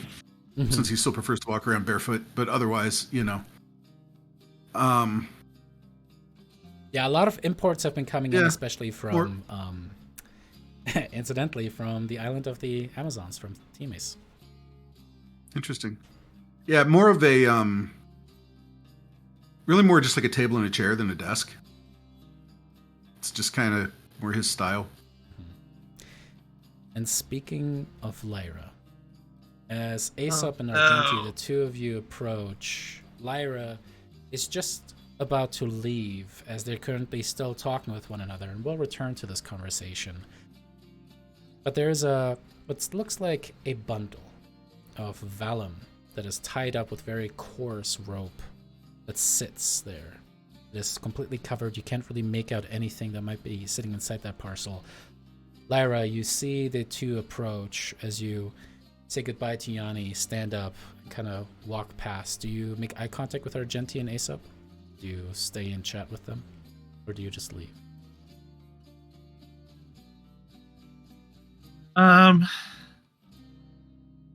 Lyra's not at odds with Argenti.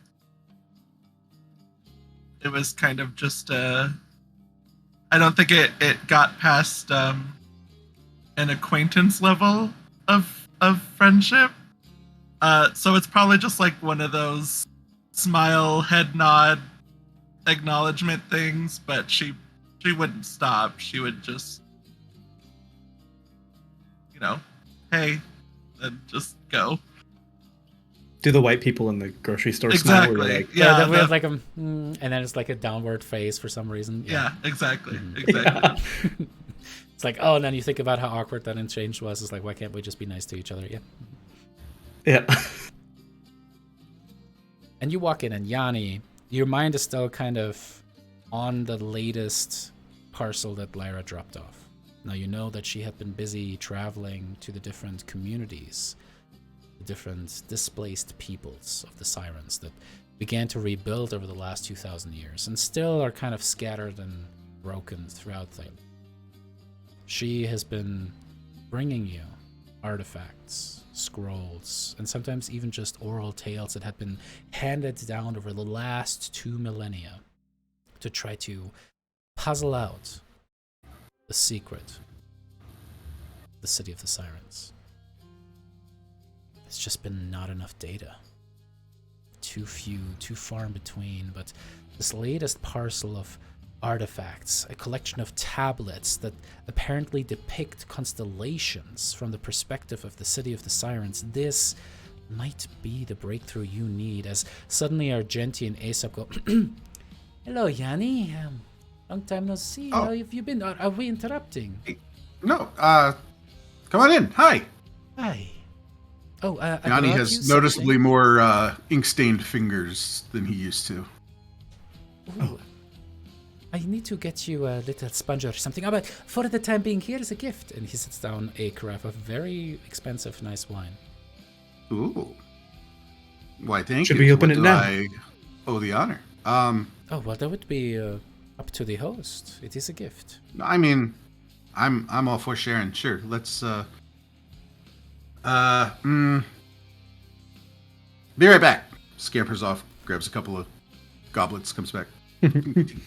Sorry, I heard goblins. Right, like I this, don't usually grab some loot goblins. Okay, boys, take their stuff. Go, Alex. What?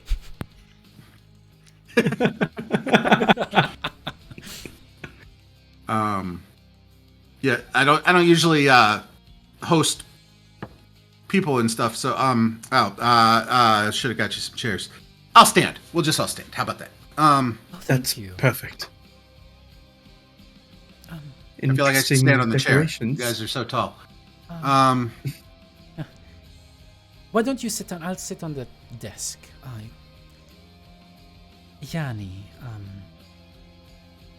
and you see Aesop look at Argenti in a very conspiratorial way, a long look that has a lot of meaning without words being exchanged. Then looks back towards you. Argenti and I have been discussing some options with one another. And we were interested to potentially see your interest in investing in our ideas. Oh, I mean, I'm really just a scholar. I've got a little bit of money left over from all the loot we gathered, but I don't have that much money to invest in things. Well, more of a intellectual investment. Oh, Exactly. I might be able to spare some brain cells for that. Do we understand what cells are? Probably not. Anyway.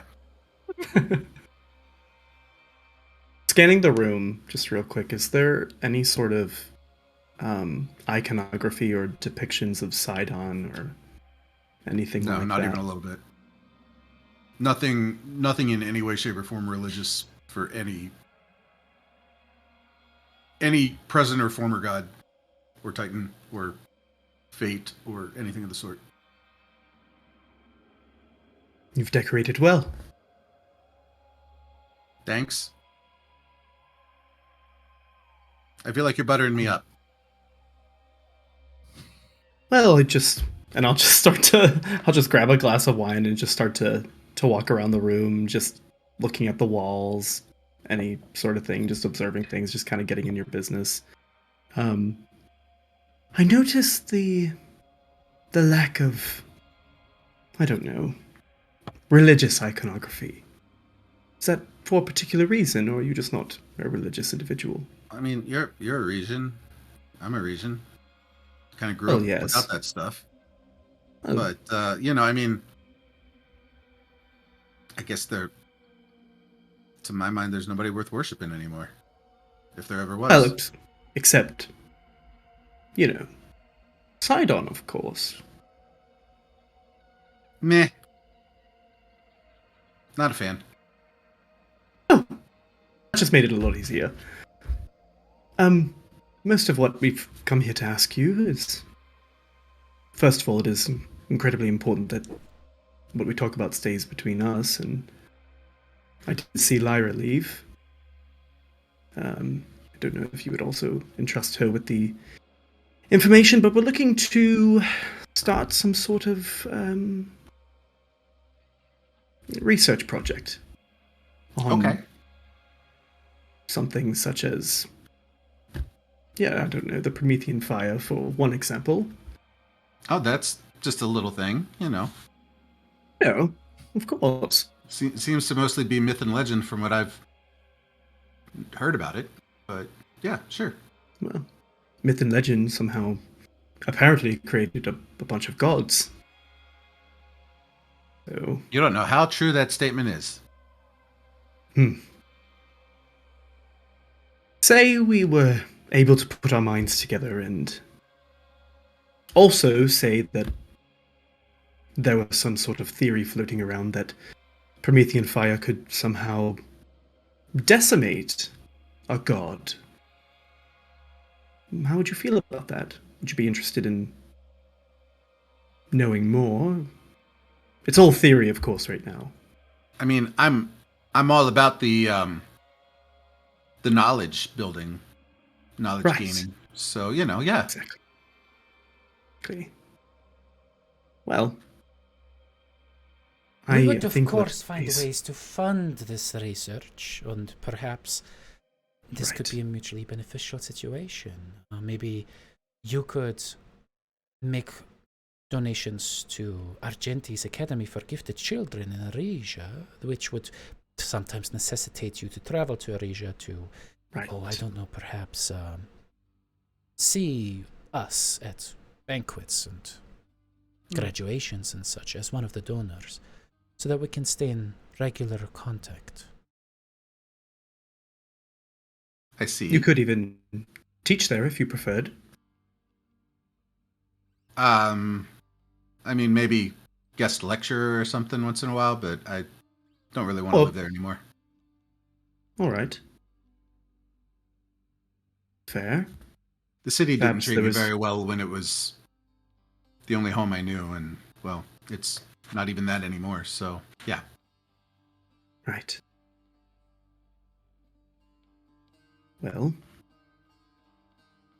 I just look over at Aesop for some support. There is something else that I think we have been speaking around. The research would be tremendous. I hope it speaks for itself, the benefits that we could entertain with such research, but Yanni, you are one of the brightest minds of this generation. Perhaps your mind could be used in a more strategic fashion as well. Something that can bring together perhaps a smattering of squabbling nation states and the like to eventually build a united Thylea.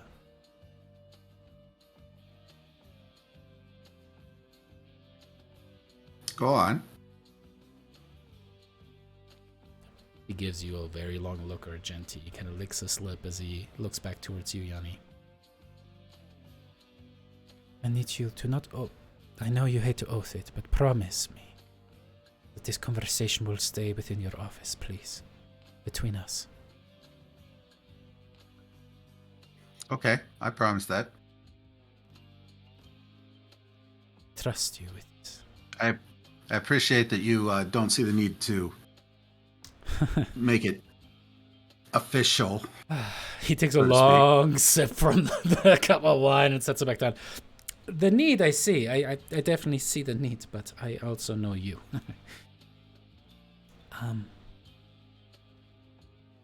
We're building a resistance, Yanni.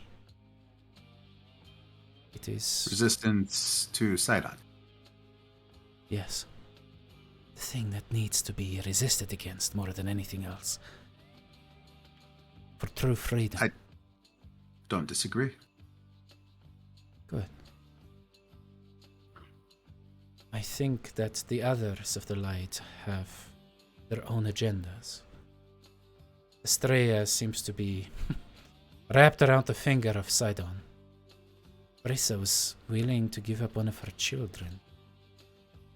Daphne is a recluse, but she might be on our side as well. And I don't know what Lyra is up to. Suppose you could maybe shed some light on this. Lyra's been mostly trying to get to the bottom of what happened to her people's homeland. She's kind of staying out of the rest of this stuff as far as I know.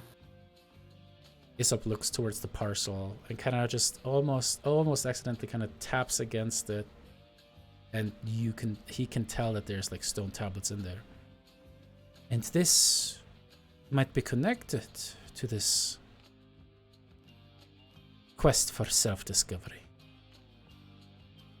Because we think the Promethean fire might be there. So perhaps I've had some suspicions from some of the stories I've encountered. So perhaps Lyra could be an ally in this. Well, she's certainly no fan of Sidon, I can tell you that. Well, I'm glad to hear that. And the scene changes as we suddenly find ourselves upon a mountainside. Many cairns are stacked atop one another. Multiple of them have religious significance that many sirens no longer recall what it was for, what it meant. A relic that died, but somehow is still being kept on life support just by the mere going through the motions. As you walk by these cairns, you can see that some of the younger children must have carved their names on the side with other rocks, whether it is just a name plus another name. You know, you have something like Bryn plus Philippos. As you walk by those cairns, you mark your way towards... It says forever, but it's the Roman numeral for 4. Yes. In a Greek setting. As you guys... Yeah, exactly, yeah. There are a bunch of just very squat stone buildings with very simple mortar. As the sirens there see you approach, a couple of them stop and kind of look, and a couple of them seem to kind of wave at first, thinking that you might be from another village, but you see how richly you're dressed. And then multiple kind of fall to their knees. It is Lyra! It is the prophet! Lyra! And people start rushing out of the homes. For the word has spread. You have been visiting, and you have been a busy little siren. You have been to so many communities now. Has it been at least dozens? Has it been hundreds already? As you walk into yet another one, you speak of the promise of retribution. There always are some sirens that push against. Obviously, they have, drank the poisoned wine that Sidon and Lutheria have dished out for 2,000 years. That the sirens really brought this upon themselves by unleashing Scylla. Now, not Brisa's Scylla, but the sea monster Scylla. You know the truth, that Sidon and Lutheria became jealous, maybe even afraid of the potential of the Promethean fire.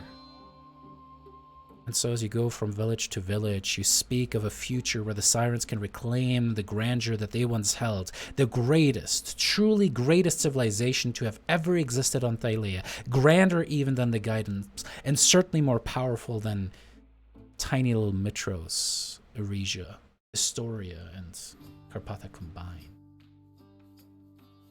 And you speak of the strings that are pulled behind the scenes, subtly altering the fate, subtly having put you in a position to lift the poor sirens out of the martyrdom that they were plunged into.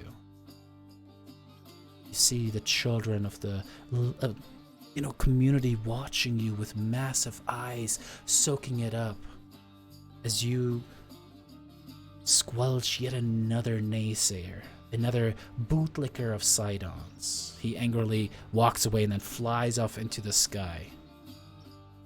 You watch as a giant eagle suddenly dodges out of what seems to be cloud cover and rips the siren in half.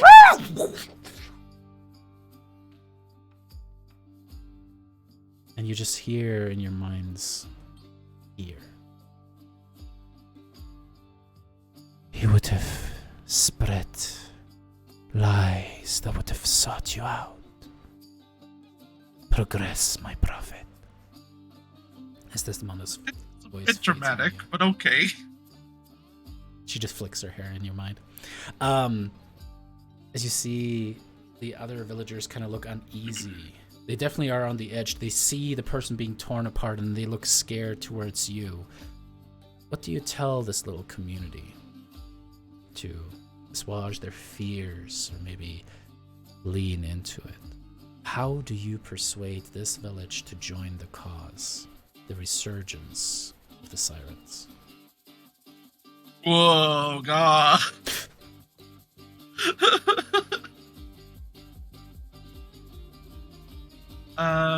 I think. I mean, if Fate Mommy's gonna give you a scene like that, it might as well lean into it. So she would Thank you. probably. The easiest thing to go for is people's fear of, you know, the unknown, of change, of moving out of what we're comfortable in. So she would probably tell them something along the lines of how she is working in tandem with the Fates, who we all truly know, you know, have the real power when it comes to the world and How what- can you what say it's happens real and- power? You know what is real power? Being able to wash us off the top of this mountain. You know what is true power? Being the son of the land upon which you stand. You speak blasphemies on Sidon. These fates, they hide out on their little islands, and what do? They send charlatans like you out to spin lies and create webs of deceit. I mean, you're free to continue following Sidon if you must, but giant eagles will be the least of your worries. Is that what they're going to do? Intimidate us into submission? What is it you want? We have been beaten. We're a broken people. Our own hubris brought us low. Yes, we were the grandest civilization once. But now look at us. There are only two things people want from us. Either to be their messengers, or to stay away from them. There is no other place for us sirens in this world anymore. We have been marked as failures.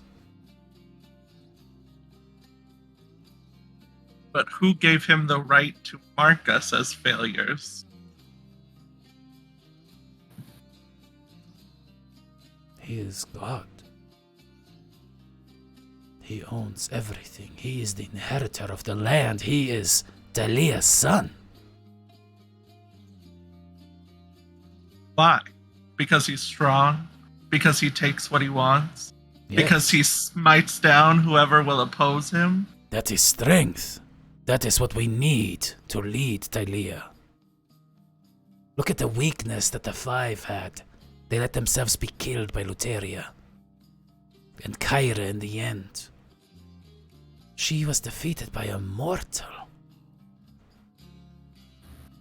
They deserved to have everything be taken away from them. The Five existed because Sidon was weak. Because Sidon couldn't best them on his own.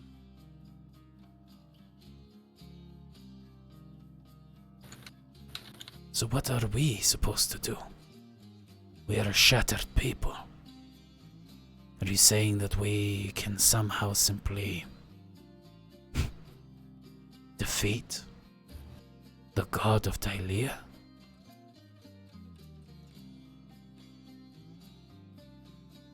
If we join back together, become the civilization that we were, who is he against many? And are you willing to have us?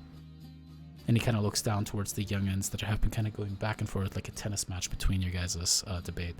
And our children for this cause? Do you think our and their deaths will be worth it?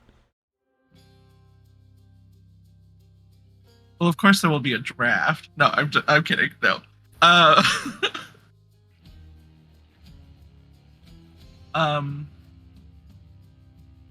I will make sure, personally, that the children continue to keep our people alive and are not placed in harm's way. I would ask you to oath that, but I'm no fool. But even you have the power to promise something like that. I guess it is more of a question of, are we willing to sacrifice us, our families, our futures, to once again lean into the hubris that brought us so low?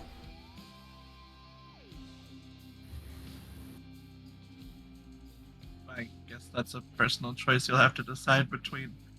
Maybe doing something that's right or doing something where you end up under the boot of another Titan.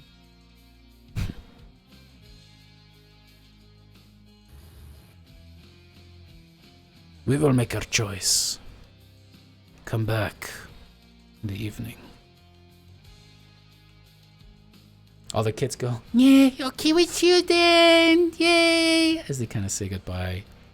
You walk away for a while, and as you sit upon a rock, just kind of looking over the beautiful countryside that is Thylea, time seems to pass extremely quickly for you then.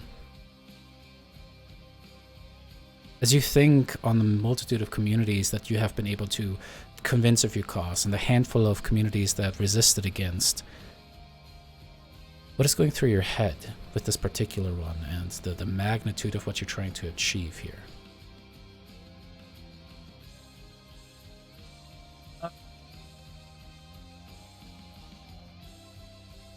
I think she's getting more frustrated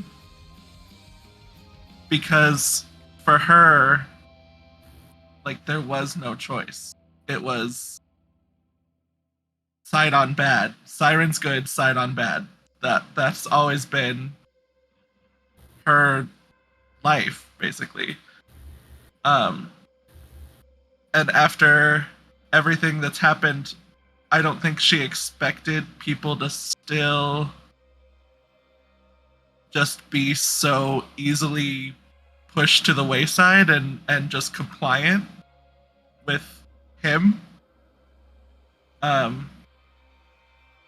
So she's frustrated that it's even putting up a challenge to think that, like, the Sirens could come back together and create another city and become the civilization that they used to be. To have people even question that or doubt or to not want that is, like, for some reason just mind-boggling to her that you would even be against that. So every time she gets pushback, even though in every single case, not to brag, but they've ended up siding with her and being with her. She's a good talker. Every time it happens, it kind of throws her off the game. And I think even though she's gone to all of these different Siren civilizations, I don't think she's gone back home yet. Which is, like, the one that's the most important to her. As you think on this, and all of that kind of swirls in your head, you realize that the sun hangs real low on the sky. So you make your way back into the community, and you can see that everyone is out, and they brought a bunch of tables out, and there's a just beautiful, just a kind of simmered goat dish that is just a massive pot that everyone else is kind of taking a little bit from. And you are being given some of the choicest pieces of the goat as a guest of honor, as the man who turned out to be the tribal leader sits across from you with what looks like a vellum wrapped parcel at his side. I inherited these from my great-great-grandfather, and he from his before, and so on.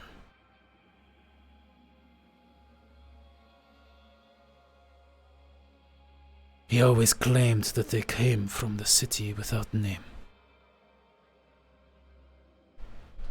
They depict the stars of our city.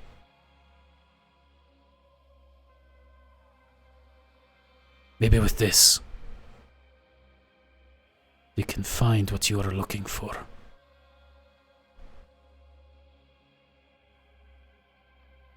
And he kind of slowly pushes the parcel over towards your side. This absolutely will be a huge, huge help. Thank you. I cannot speak for everyone in the village. Frankly, I don't want to. I'm not too proud to admit that we are afraid of Sidon, of the Stormlords, Estrella, Chotsea, everyone that is there to enforce his will. But you are right. There is someone that needs to put him on equal footing. The 5 were weak. But we had the Oath of Peace. Now I can just feel the land fester as he slowly wrings the life out of it with his hands.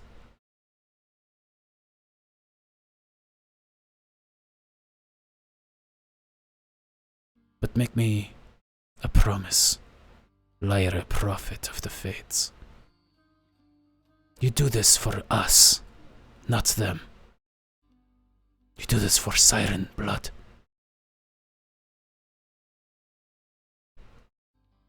Yeah. Easy. Done. And with that, he lets the hand go from the parcel. You take it with you. You travel back to Mitros, and this is probably one of the most solid pieces of artifact that you've been able to bring to Yanni.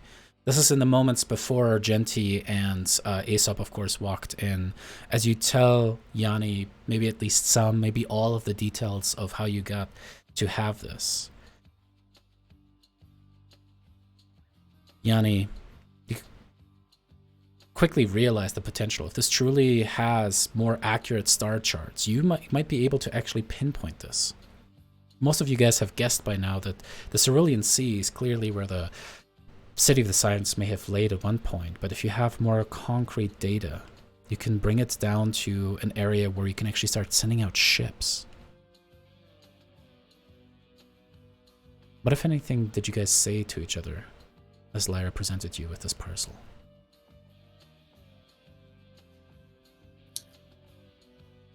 This is after my conversation with Argentian. Before. That's Before. right before. Mhm. That's what I was. Okay.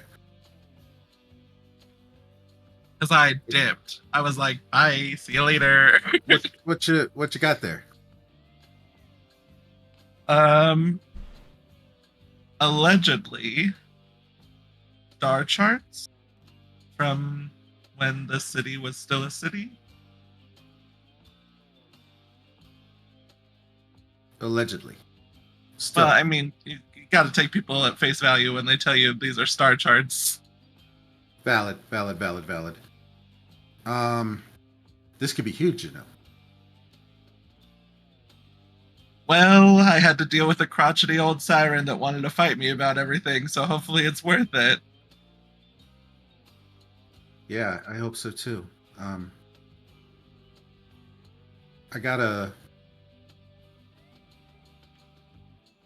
new, newish spell that can tell me some details about the history of objects, among other things. I don't have it ready right now, but yeah, maybe using that on these can give us even more information. Yeah, that sounds super useful.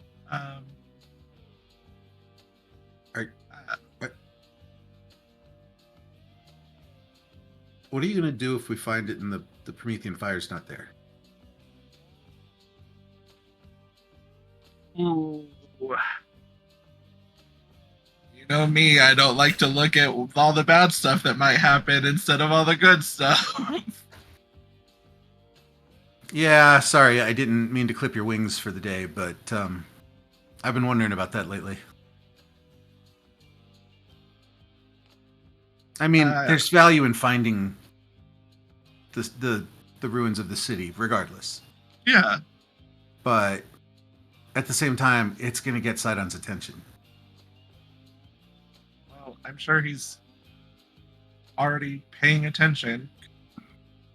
Can't just let things go.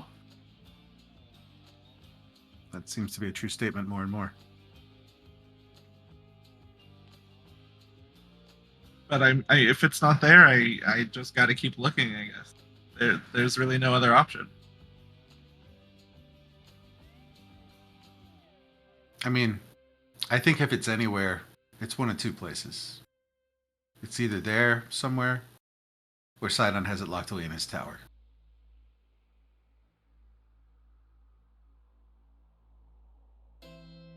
I would hope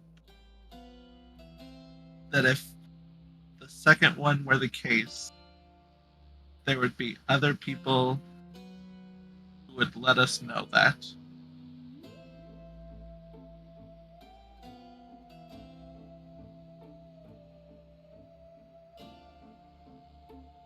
Could You talk guys to just Australia imagining lately? a stray empress walking by a room that's just like Promethean fire over it. Have you talked to Australia lately?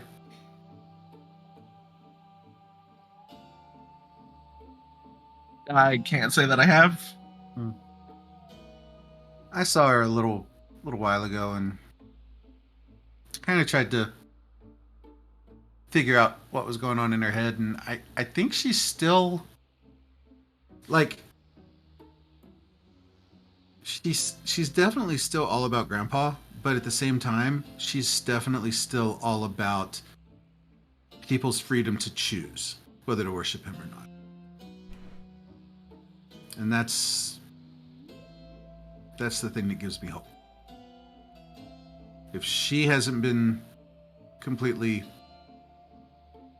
brainwashed, I mean, not that I think she's entirely susceptible, but you know, familial ties being what they are for people that have families.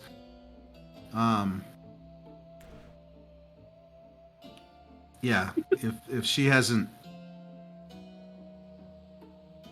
drunk the wine, as it were, to that degree, then yeah.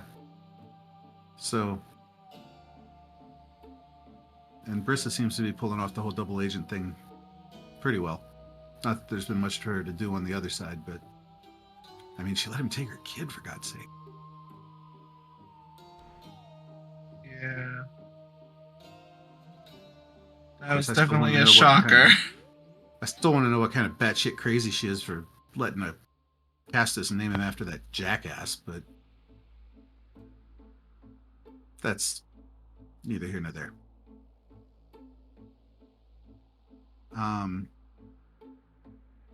Yeah. I think Estrella is the more likely to have had a chance to figure out if Sidon has the Promethean fire. But she's also the bigger risk to ask about it. Just because, you know, she does worship High him. Priestess of Sidon. Yep.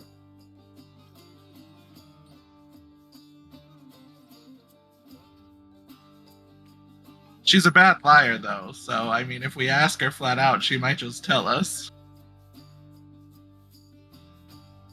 That's true.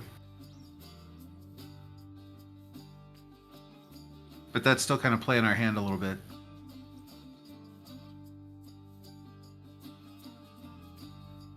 Well, I'm not going to ask her, but if you want to, feel free. As with that, you Yeah. guys hear footsteps starting to approach. Starting to get louder. Well, You should here's go. these. I will be back. I'll let you know what I learn. Yeah. I'll swing by tomorrow. Sounds good. Like after lunch. Or for Well, lunch, yeah. if you want. Can't do this on an empty. Oh, we could have lunch. Oh. Okay. Now, Lyra, this commune is actually within the, Mount Vulcan, which is just north of Mitros. The one that you just got those tablets from. The scene with Argenti and Aesop, as well as Yanni, plays out. And you, meanwhile, just couldn't help but to think that that was probably the only goat that they had up there, and they're probably going to have to live on scraps for a while. So you do the thing that you will never admit to anyone. You go to the Ahura, to the market, you buy a bunch of supplies and food, and you fly it up towards the commune. One of the easiest ways that you have found to bring people to your side is to simply feed them. Neat. And you kind of get excited to see those big round siren eyes of the kiddos again as you fly over the mountaintop, and then suddenly you look down. And the squat stone buildings are torn asunder and wrecked.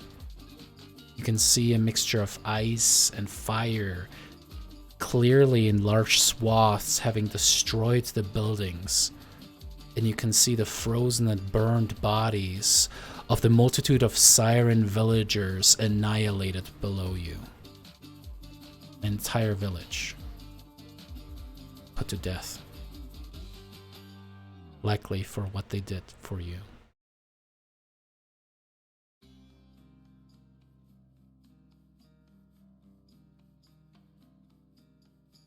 I will immediately go down and see if there's anyone still alive. You search through, and you can tell as you kind of search through. Boots having cracked in the crystallized, sands that kind of turn into glass, and some of the frozen ground that started to melt away. This must have happened probably just as the sun fell, or if you went the next day. Not too long, maybe 2 hours before you arrived. You can see heavy boots having crushed this. And as you go through, you do see that apparently these villagers did put up a fight.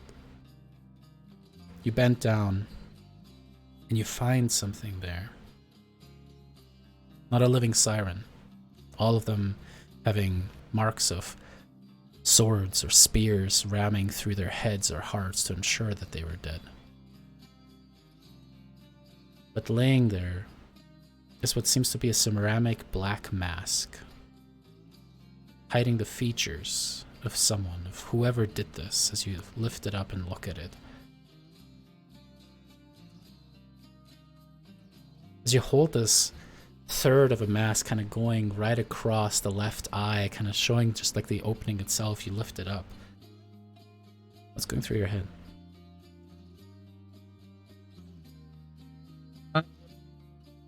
I think she immediately thought it was Sidon. Duh. But this is not something that would belong to him. Because he's showy. If it was him, there would be, a flag or a banner or a symbol somewhere.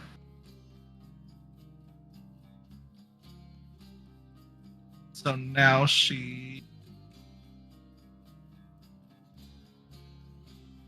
is concerned that there's someone else involved. And she doesn't like that she doesn't know who it is. Because she needs someone to be mad at.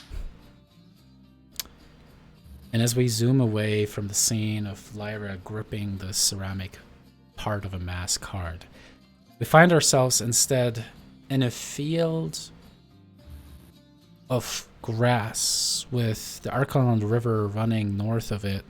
And you can see stone hands towering 20, 30 feet up into the air, almost like weird statuesques, playing out of the ground. Daphne seems to be frustrated, both her hands on her hips as she looks up towards one of those. And there are a bunch of dwarves and humans and others from Astoria that had been working at the Mithril Mines with her, many of whom she has been teaching the ways of the Forge, the things that Vulcan taught her before he absconded. Well, Lady Daphne, the problem is all these markings. And as he kind of shows, you can see that a blood ritual was clearly enacted. In a circle around the hand itself, almost like a macabre bracelet, are the torn apart bodies of humanoids. Indiscriminate. There's a centaur, there's an elf, there's a human, there's a siren. Their guts split open, their guts pulled out, and you can see that the viscera and blood was then used as markings on the hand itself around the very base. Again and again, they seem to be making hands that kind of seem to be reaching up the hand itself. Almost like a pagan ritual of sacrifice. What are we supposed to do with this? This has been happening a lot. Anyone traveling between the mines and here by foot, well, they tend to disappear now. It always happens within this field. And I don't imagine we can route any guards, do any extra duties along here. Well... Or get on the cities too. Sure. Things got a little hairy after that rich merchant died. I forget his name. But I think he's the father of the girl that Rotos was supposed to marry and they called off the wedding because he died. Oh. Yeah, from what I heard, they're trying to figure things out anyway. I guess Rotos came around and actually loves her now. I thought he was going to turn out like his father, I'll be honest. No offense. Right. David, the meta in me, like, it's so, like, obvious of what is happening, but Daphne, I'm, like, looking at our intelligence and stuff. So give me a second, sorry. I don't know. Now, Daphne, you grew up in Astoria, so you know about the field of hands that exist between, Astoria and the Mithril mines to the west. They are known as the hands of Kentimani that reach out of the ground. Nobody knows exactly how they came to be, why they're there, and up until this point, nobody has ever done anything like this. The best guess that you could kind of clobber together in your clumsy smithing ways is probably that with the advent of Sidon as the sole god of Thylea, people may be just looking further back. Maybe they're starting to worship Tintimani? Maybe they're trying to give sacrifice, which is not an uncommon thing in Thylea, it never has been. Maybe something to challenge the god of storms with his daddy.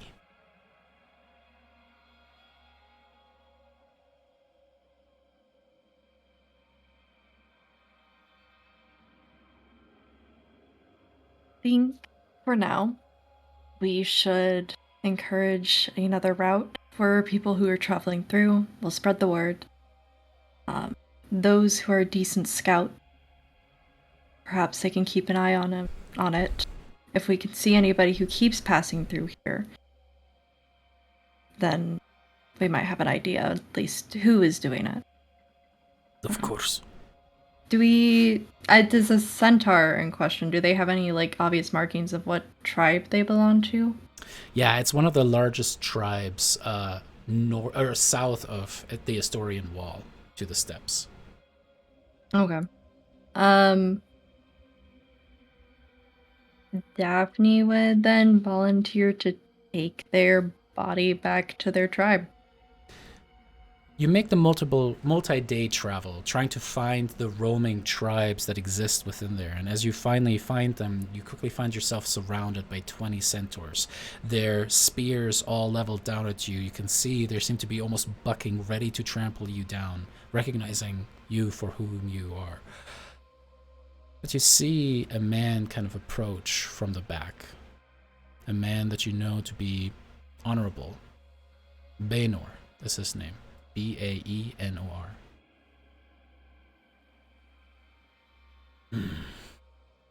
What are you doing here, daughter of the false gods? I'm here to give back a tribesman of yours. They were found sacrificed, potentially to the many hands. You see many of the centaurs kind of looking at each other when you mention that. We found their body, and I thought it was only right to make sure that he got any proper burials that you would have, rather than me and my team, my group. We thought that you were attacking us to try to rile us up for the attacks that the No. northern tribes are making against Astoria. No, I'm not here for that. I'm here for just doing what's right. Honor from a human.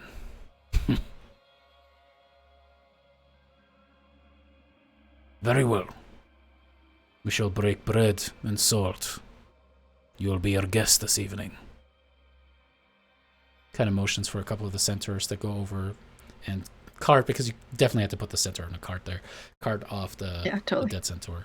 You can see that they start building a pyre not too far away from where they clearly are just going to eat out in the field. As to prepare what seems to be a very delectable kind of like bean-based vegetarian dish. They kind of give you a little bit as well. And you speak with the general of these southern tribes for a while.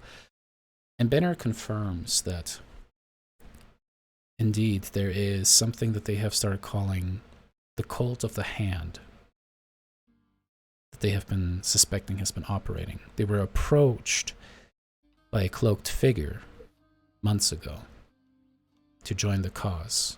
And Baynor said that he had no interest in worshipping anyone at the moment, that he will make sacrifice to Sidon if that is what they require. This figure was blasphemous, spitting upon the ground when Sidon's name was mentioned.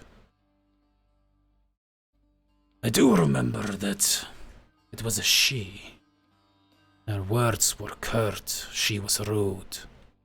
She made it sound that if we did not join, we would simply die. Suffice to say that fell on deaf ears with us. We are a proud people. Come to think of it, I believe she was with your group at one point, was it? What was her name? Kesaria? The Medusa. She seems to be associated with this cult of the hand. What do you know of this? I must have not had the pleasure to meet her. My time with the heroes wasn't very lengthy. Maybe that is why you're honorable after all. She definitely tries to hide that like smile, like with the drink of just like there's a bitterness. There's like such a bitterness that's growing in her.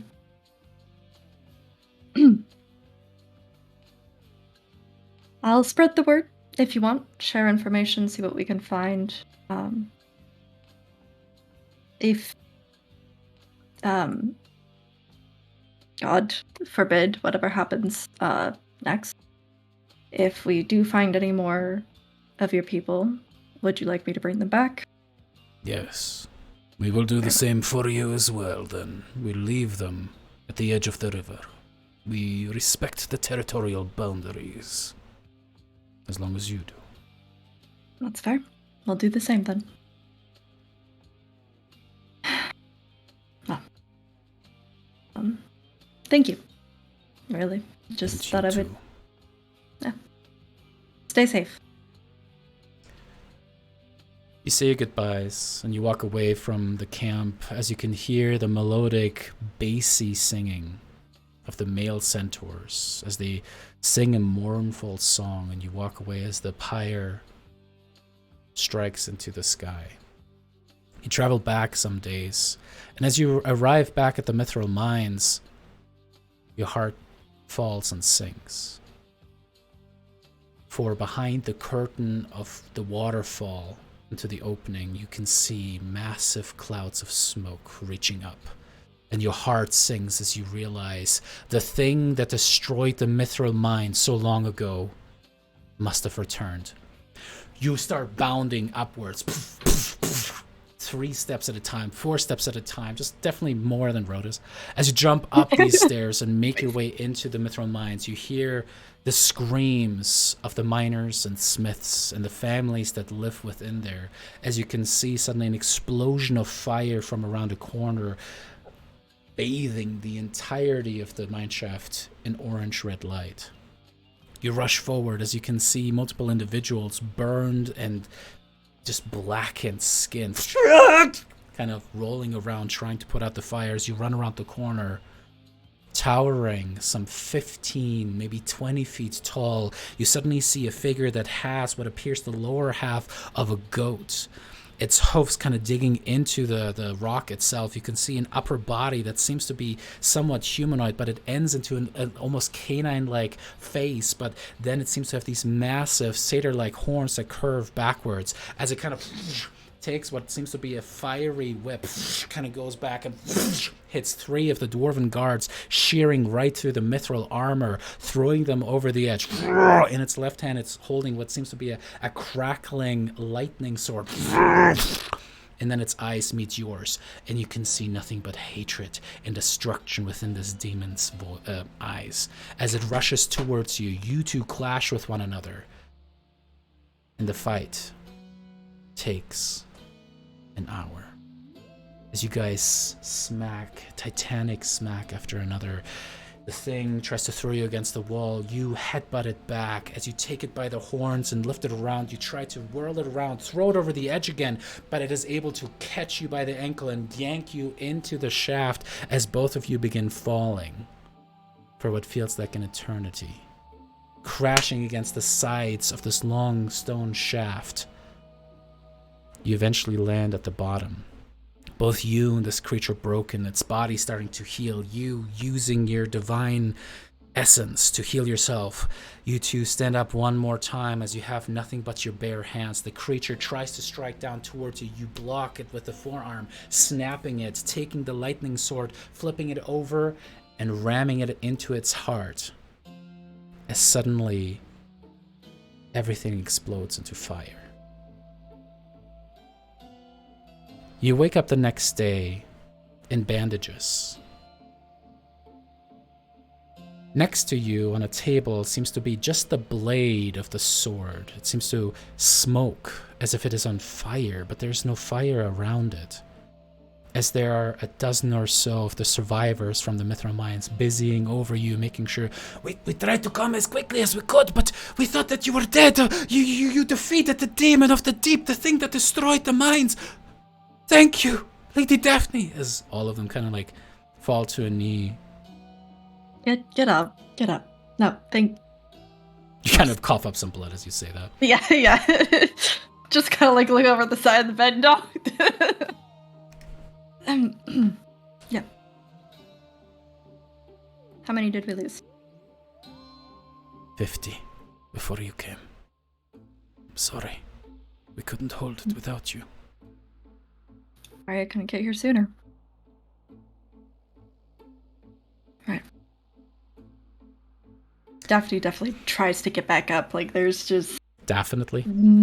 Definitely, yeah. There's no comfort in just sitting. You get back, puke up maybe a lung or two. That's okay. But over time, you're able to heal. But there is something about the viciousness of the weapon. There's some scars that you got from that. Certainly the magic healed the wounds themselves, but the scars will remain on you forever. And sometimes, when you feel particularly vulnerable or alone, these scars just seem to burn in your flesh, almost like they're feasting upon those negative emotions. And for months, you just have that blade locked away. As one day you receive a letter from a dear friend from Mitros. Of course, Asir has been a good customer of yours, ordering weapons here and there. But this letter makes you almost want to tear it in half. Now, Asir is obviously just a very, very easy way of saying Brissa, as she has written you many a times, trying to keep you in the loop of what's been happening under a pen name. But in the last one, you can see just the anger in the penmanship.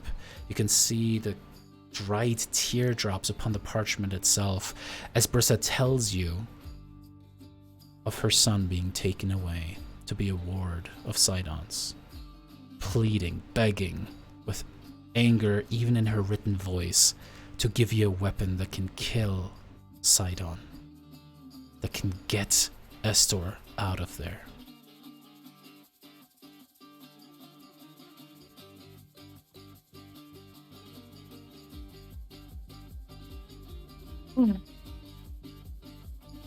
There's like that ugliness, the scars, the burn of like, well, what else did you fucking expect when you decide to agree with a god like him? But there is still that, like, it takes her a second. Like, she feels the burns, and it's like a reminder of like, calm down. She's trying to do what's right. And I think at this point she just wants to get rid of that blade, kind of hoping that maybe getting rid of it, or if she can tame it in a way in the forge, maybe the scars will stop hurting. Good to work. You designed the perfect weapon. A mixture, an alloy between mithril and adamantine as you expertly smelt it and build it down. Something that needs to have reach, especially as Thylea has grown to a young age. The ability to act as a mount for Brissa. Clearly, someone like her, a Stormlord like her, must be able to attack from the back of a dragon. So you create a long haft. And as you beat the thing into submission, you can feel a sentience building inside of this weapon as you keep beating it down, imposing your divine will. Afterwards, any of the smith's apprentices were not open with you about this, but they whispered behind your back. That was like Vulcan. Did you see the glow in her eyes? She is Vulcan reborn. She must be. And eventually, you create Forge's Doom. It seems to still have entrapped inside of it the soul of the demon that you slew to protect your forge. A weapon that might at least injure, maybe even kill a god.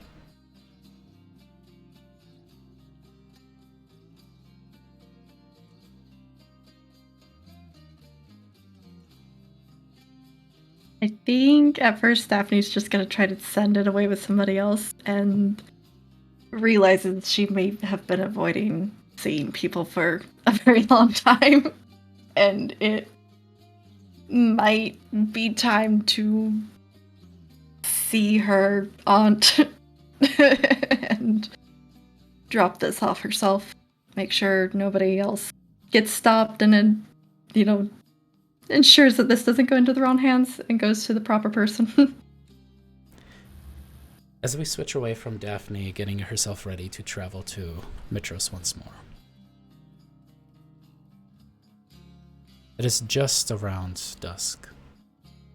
At the high mountaintop that is Mount Vulcan. We hear a couple siren children playing with one another as they throw rocks, trying to kick over one of the cairns that was built without the parents noticing. The parents up top are just cleaning after having had a special guest visit them. Some of them are still chatting about what is the right thing to do. Should we trust this prophet, so-called? Should we trust the fates?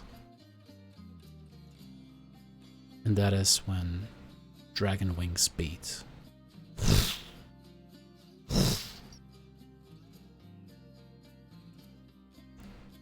3 dragons rise.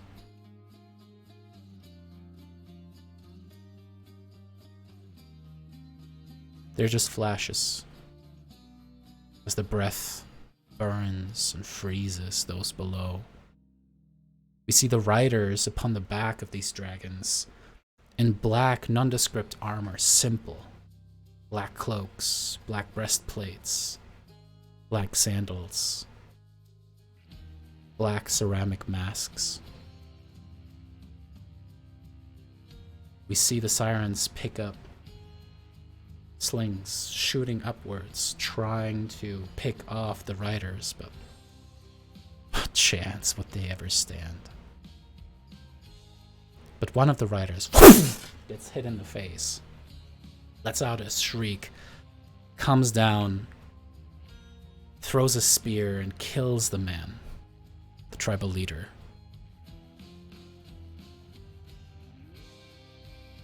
attack lasts maybe 2-3 minutes. And then nothing remains.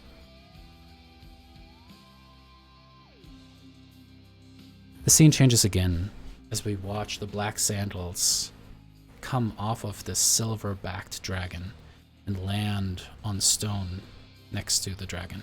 The dragon nods towards the rider and takes up off into the air, flying away. The rider is the one whose mask partially broke.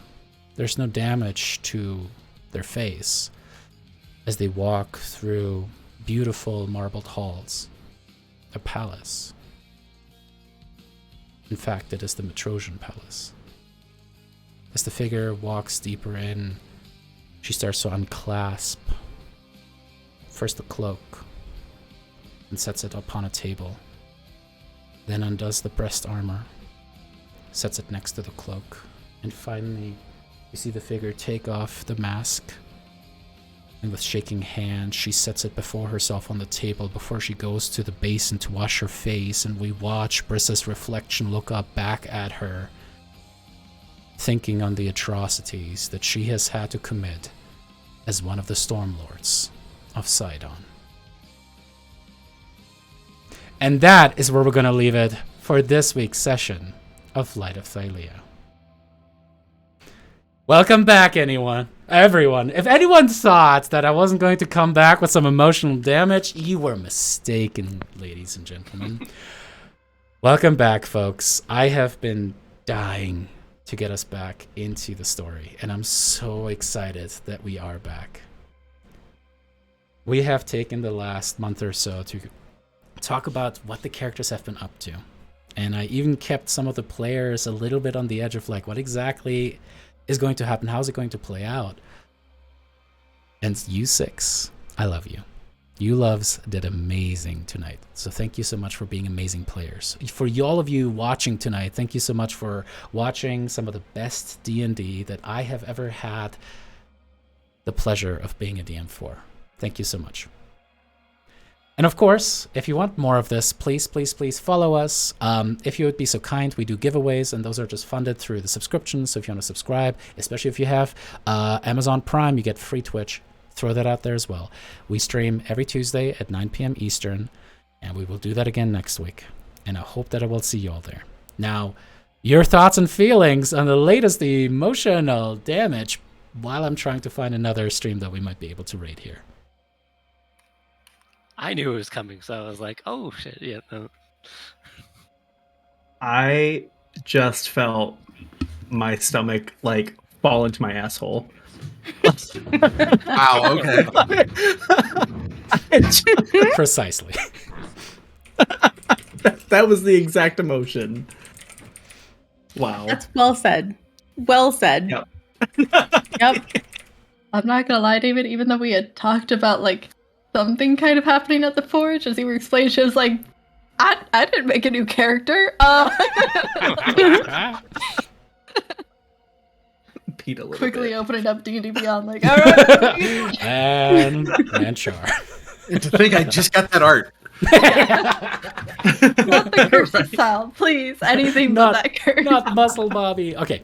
Anyways, we have a channel. If you guys wouldn't mind, hang around, let them raid. It always feels great for any streamer to have a raid happen, even if you only stick around for 5 minutes. Thank you for the 5 minutes, 10 minutes, 4 hours that you invested into our stream, or hundreds of hours that we have now played with one another. You guys are amazing. If you guys want to play in something like this, check out polyhedra.io. We'd love to have you. With that, we'll see you guys next week.